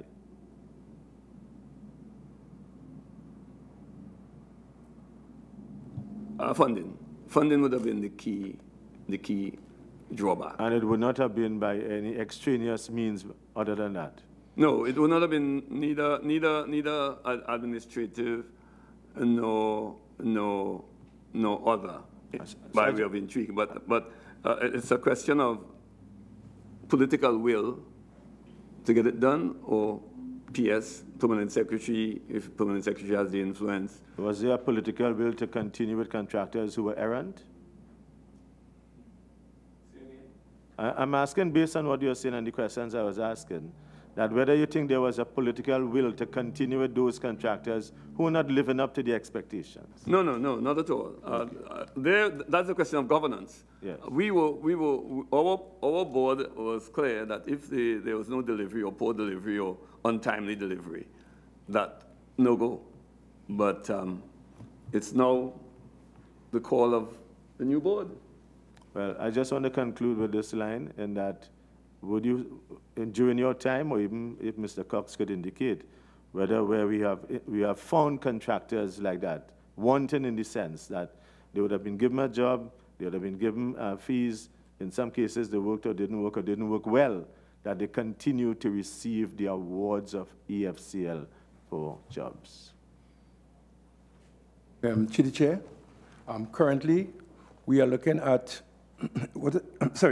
we have put in place a system whereby contractors are being evaluated at the end of a project. The evaluation process gives us the opportunity to look at their performances and to make recommendations as we go forward, whether they will be re-engaged or otherwise. Well, the question I was really asking is, did you have a situation, I want to end it now, I'm asking you straightforwardly, did you have the experience where contractors, after you evaluated them, were not found to have performed to expectation, but continued to receive the awards of contracts and work through the EFCL? To the Chair, MP Karim, I cannot say that I have any evidence of such. Okay. Thank you. Before I give the floor to the Brigadier, I just want us to know that we are trying to wrap up in about the next 15 minutes, so I'm just sensitizing members. I'm now opening the floor to MP Antoine. This is a follow-up question reference the compensation structure. The PwC said that the actual salaries are not within the approved compensation structure. So to the general manager, is there a new compensation structure for EFCL?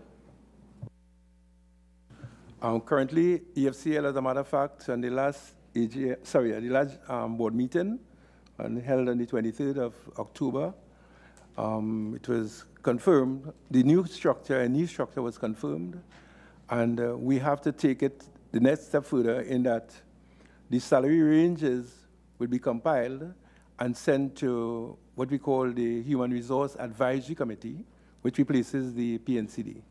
So we are in the process now of taking the salary ranges, or the salary structure and the associated ranges to the HR Advisory Committee for validation.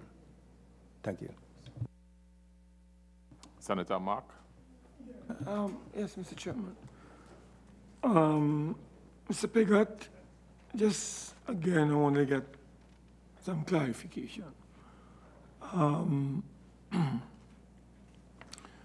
Could you share with us whether, to the best of your knowledge, the EFCL had to pay some considerable fines to the Securities and Exchange Commission because of failure on the part of the EFCL through its corporate secretary to make timely disclosures to the SEC? Are you aware as to whether certain payments had to be made to the SEC because of that failure to disclose certain matters on a timely basis? Senator Marks, through the Chair, I am aware that there were some penalties imposed by the SEC for late filing, and that's all I can recall at this time. And do you know that whether under your watch efforts were made or measures were taken to have this matter rectified? To you, Chair, the loop of under my watch, I am not sure about, in the sense that I can't recall when the penalties, the period for which the penalties were imposed, and I doubt they were imposed all under us, if they were imposed at all. I do know that efforts were made to have the SEC consider a waiver of those penalties or parts thereof, but I couldn't say what has been the outcome. Okay. Mr. Chairman, I know earlier on, Mr. Piggott, you did mention the green light given to your board by the Acting Attorney General and the Minister of Education to proceed with certain projects because of the urgency of those projects and the importance of making sure children attend and receive quality education. Could you share with this committee whether those directives or instructions or the green light that were given to you and your board, would that have been given in writing, or was that just a verbal instruction?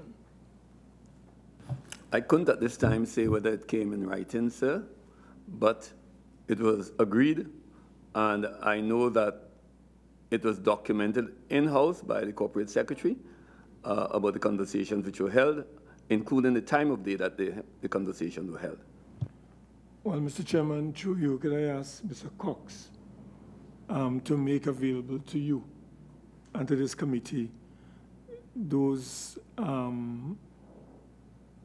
notes that would have been recorded, as the former chairman is alluding to, so that the committee could have information on this whole exercise?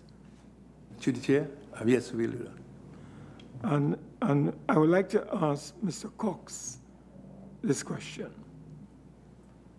Are letters of guarantee normally prepared for contractors for repair works? Is that a normal practice, as far as you are aware, at the EFCL? To the chair? The answer is no.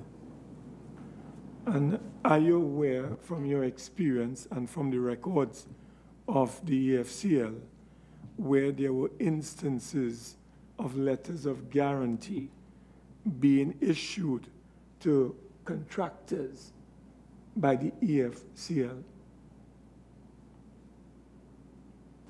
What I can say, to the chair, what I can confirm is the letters are written to the bankers on behalf of the contractor, stating the outstanding balance and that we are committed to pay those balances when funds are available.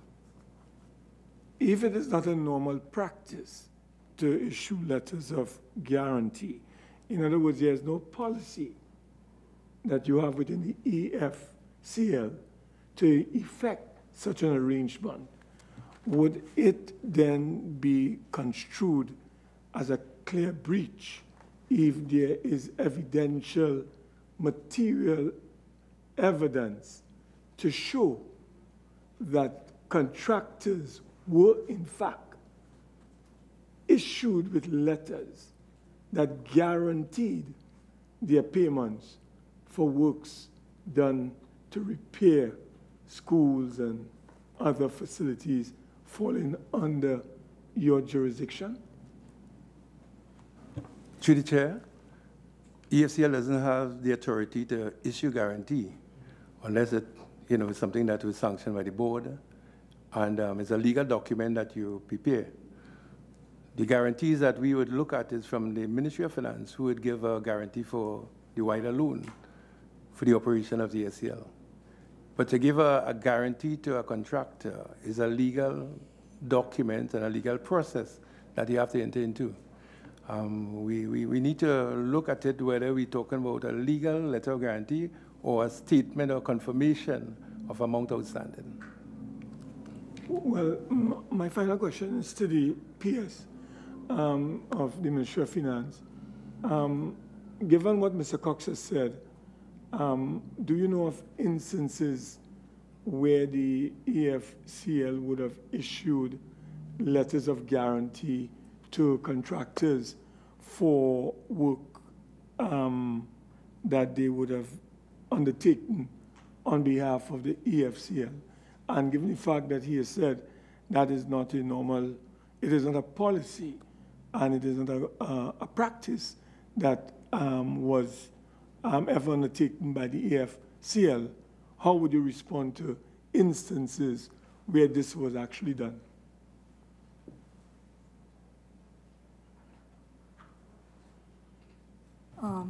Chair, we would have to check. We are not aware of that at this time. You'll have to check and get back to us. Yes, please. Mr. Chairman. Yes, as we begin to run, I have one more round of questioning, but allow me, Mr. Senator, against Mr. Cox. I want to draw your attention to your documentation where the committee had requested information regarding the contractor and the 58 contracts, and we've noted the response. And we've noted the response, but we disagree with the response. We're requesting the information has been provided. And for clarity, the purpose of the committee is to try to understand the internal processes at EFCL, to try to understand if anything went wrong and make recommendations. The information we've requested is to help us understand what inside of the process could have allowed or mitigated or caused this situation. We don't plan to put the information anywhere else other than for the internal deliberations of the committee.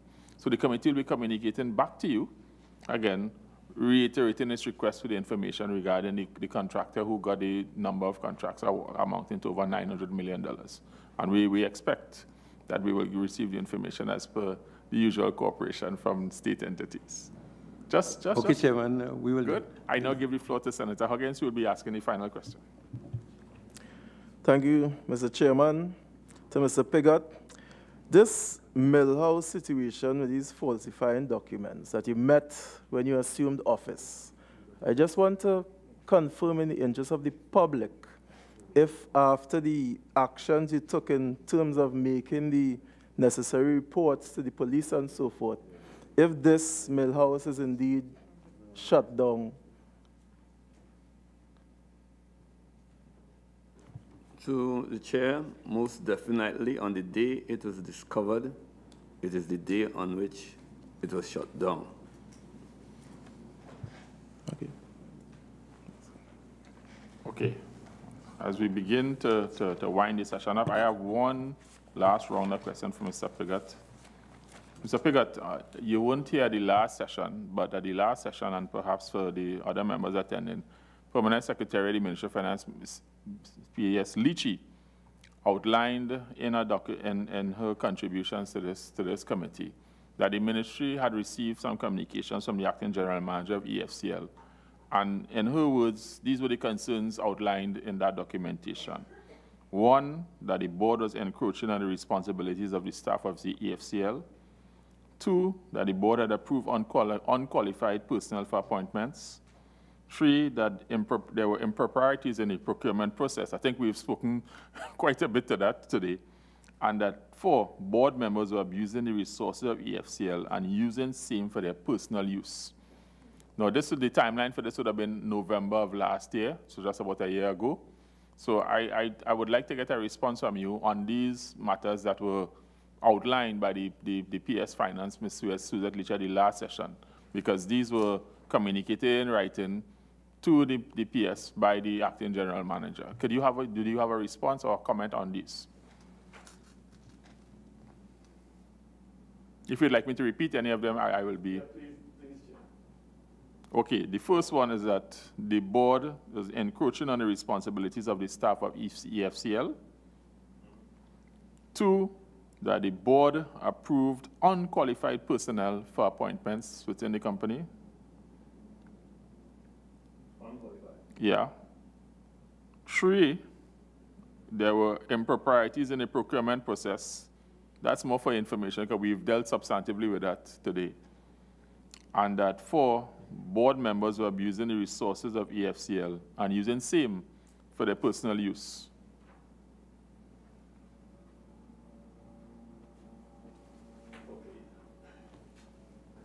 I don't know whether I should take the last one first. Feel free, we appreciate your forthcoming nature. Abusing the resources of the state, abusing the resources of EFCL. I really do not know what that abuse is.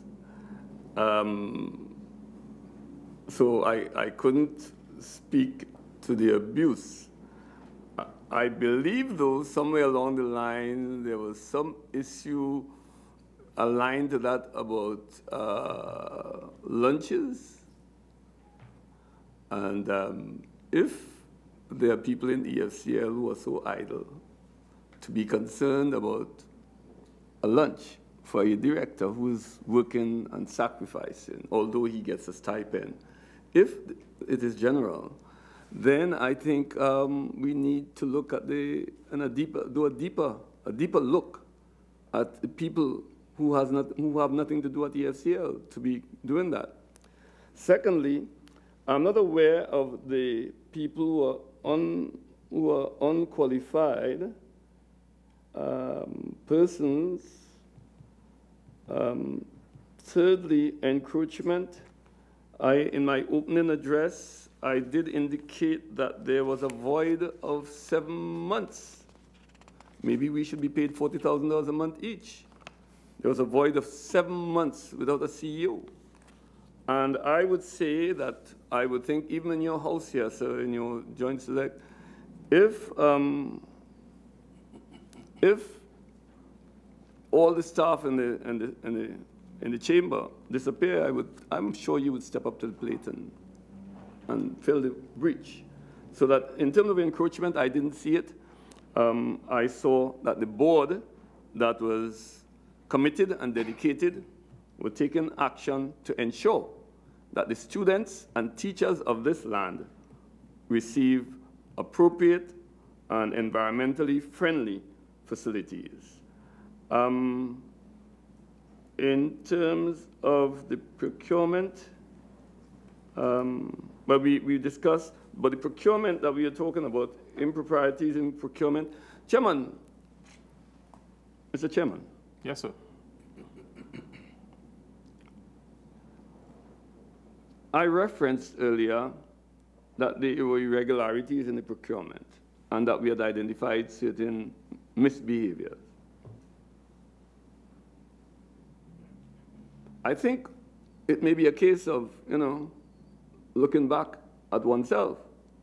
Those who were afraid of what we were seeking to bring discipline into. And the way I will treat with that, sir, is that for those who were concerned about the discipline that we were introducing into EFCL, they would put that out. But Mr. Chairman, Mr. Cox has gone out. There was a retraction, there was a letter that was retracted. The letter was written in a situation where Mr. Cox had just joined the organization, and there was a young lady in the organization, I believe she was in the HR department, who I am told crafted that letter. I don't have any, I can't swear, but I'm told. And this letter was then passed for signature because somebody was empowered. Somebody was empowered, Mr. Chairman, to have access to high office. Mr. Chairman, I've been told by a former National Security Minister, Pigot, there's something that you ought to die with in silence.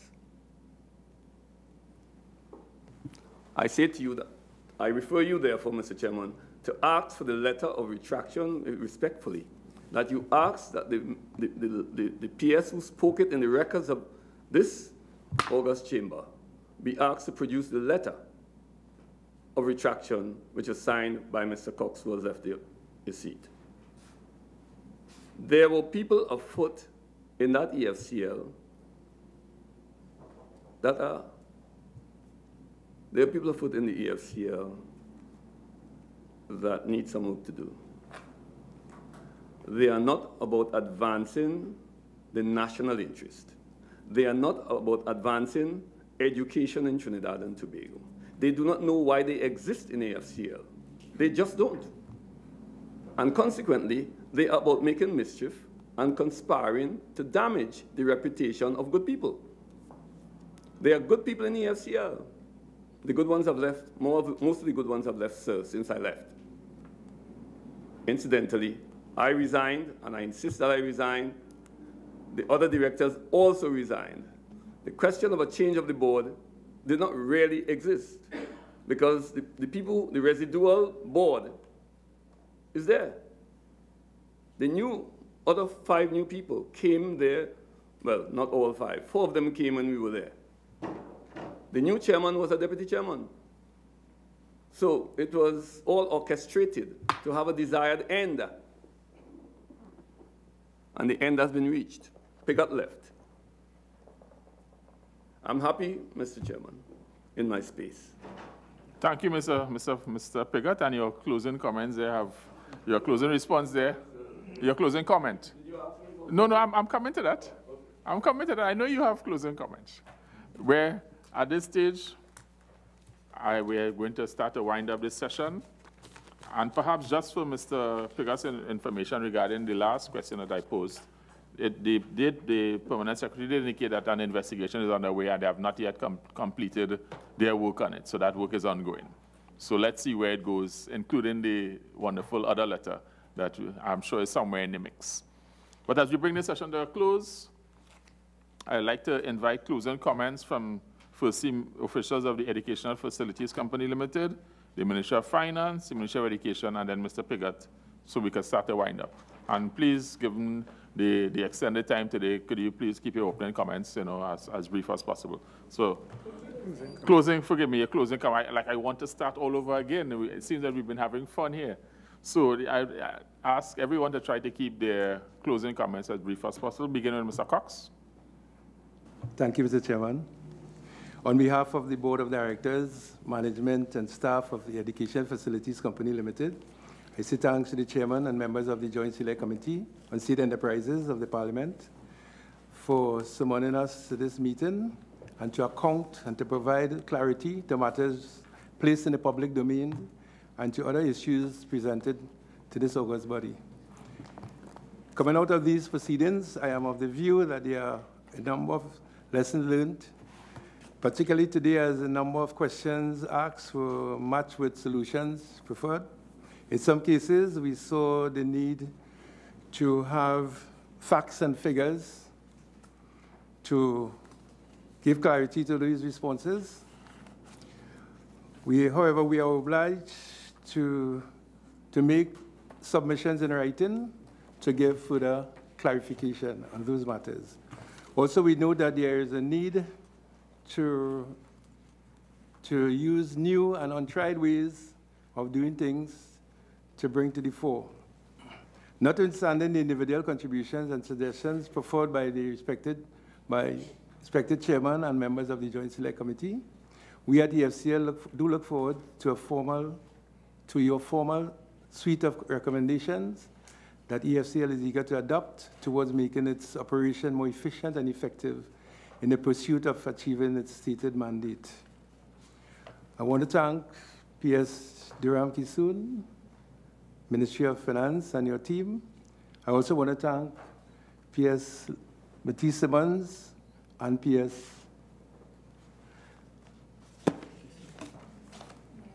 Maya, of the Ministry of Education for your contribution and support and continuing support. Finally, I would want to say that we at EFCL will continue to do all that is necessary in making sure that every child has a school to go to every school day. Thank you. Thank you very much, Mr. Cox. I now call on Permanent Secretary, Ministry of Education. And that's the Ministry of Education. We are pleased to have been a part of this inquiry and continued investigation. One of the things I was hoping, at your beginning statement was that we would have gotten strategies. As the Permanent Secretary of the Ministry of Education, we are tasked with ensuring that our schools open on time, that our schools are kept open, that the facilities that are provided meets with the requirements of our curriculum and our students in terms of health and safety. We know that there's a lot of work, listening to everyone, we know that there's a lot of work that we have to undertake, and at this point we commit to ensuring that the system is improved, that we work collaboratively with the Ministry of Finance Investment Division as well as EFCL to ensure that our schools, that we do get value for money. Thank you very much, Madam Permanent Secretary. And I wish to assure you that the committee will be coming forth with its own thoughts and views and recommendations on how we could try to fix the challenges being faced by EFCL. Those will be coming in quick order. I now ask the PS Minister of Finance to give a few closing comments. Thank you, Chair. I want to thank you, Chair, and the members of the JSC for having this inquiry and bringing these issues to the fore. As I said before in my opening statement, that we are grateful for this opportunity to partner with you in reinforcing the principles of value for money, accountability, and transparency in public affairs. As far as EFCL is concerned, we have seen an improvement in the required reports that they have been required to submit. We have seen that improvement this year. I just need to say that the State Enterprises Performance Monitoring Manual stands. It exists and it is still in force. And finally, we will work expeditiously to finalize the audit that we have committed to deliver at the end of this week, and the other bits of information that you've required of us. And we thank you for partnering with us. Thank you. Thank you very much. The committee is well aware of the expensive executive time around the table, so we appreciate everyone taking the time. Mr. Piggott, I'm now inviting you to give a few brief closing comments. Thank you, Mr. Chairman and members of the committee. I am saddened but happy that I came, not at the instance of a summons, but as a guest of your JSC. I have a great concern about the central audit, particularly since it is since January that this audit, I believe, was commissioned. And this is December.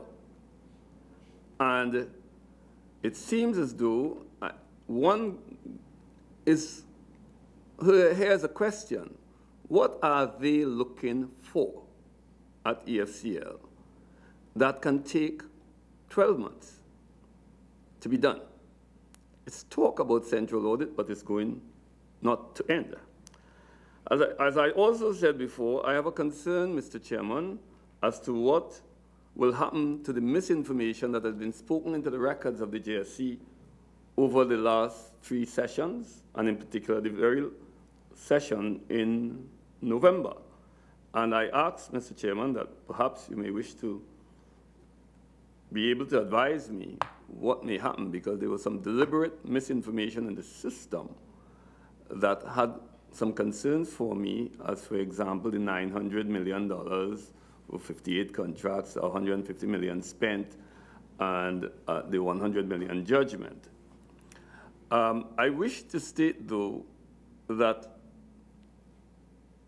as disturbing as it was of an experience for my 5-member board, we are happy that hopefully this is the last of it. My board gave its personal and professional expertise, introducing enhanced corporate discipline to EFCL, which I hope the new board will advance. The chairpersons of the subcommittees, like the chairman, worked assiduously with commitment, dedication, and passion, and were incorruptible. My board has witnessed nothing short of contempt and disrespect by some office holders dating back to May 2016. Interference has entered the fray. Given some of the external interventions, there has been some damage to me and my board. And I hope that today, that damage, or a substantial part of that damage, would have reversed. Efficiency and effectiveness would have been even greater had the board gotten more support, and that the environment in which we worked would have been more user-friendly.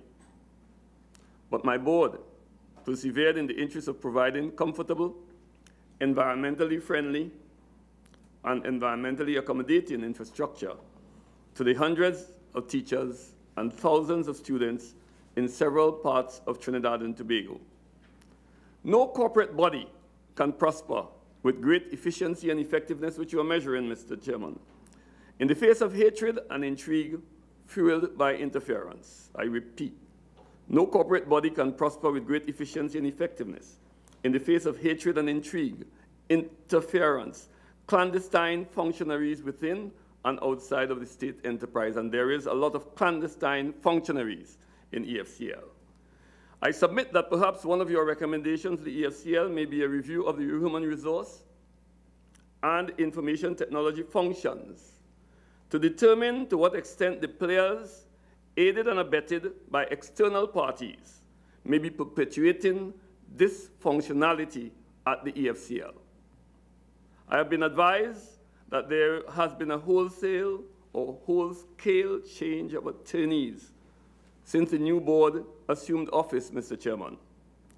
Given the recent judgment for $100 million against EFCL by one contractor, I reckon going forward that there will be more and serious implications for the big litigation matters that are pending and its impact that it can have on the Treasury of Trinidad and Tobago, to which I have contributed significant taxes. But, Mr. Chairman, at the end, which I trust is today, central to all the noises these past few months in the media, here in the JSC, is an executive manager that I brought on a temporary contract to EFCL, following the termination of the executives at EFCL. Something on the ground is wrong. A business cannot be run in the way that it has gone. So that I reconfirm that neither I, Chairman Piggott, Arnold Piggott, nor the other 4 directors were asked to resign. I resigned. I submitted my intention to resign way before to the Prime Minister of the Republic of Trinidad and Tobago, and it is well documented. So things in the media which suggest that I was asked to resign by Dr. Keith Rowley are totally incorrect. Mr. Chairman, I thank you for your gracious hospitality here today, you and members of your committee. I am sorry that we have had to come to this pass of the way it went, but I hope the new board takes note. Thank you very much. Thank you for your closing comments, Mr. Piggott. And as I begin to close this session, I just want to refer to a view expressed by Mr. Piggott early on in the session regarding the summons that was issued. And I have been made to, I am in the position where I can say that the position of the Parliament is at variance with that view. I'm just putting that on the record. So I want to thank everyone who's taken their time to be here today. I want to thank the viewing and listening audience. I want to thank the members of the media who have been covering this session. And I would like now to say that this meeting is suspended. Thank you very much. Thank you.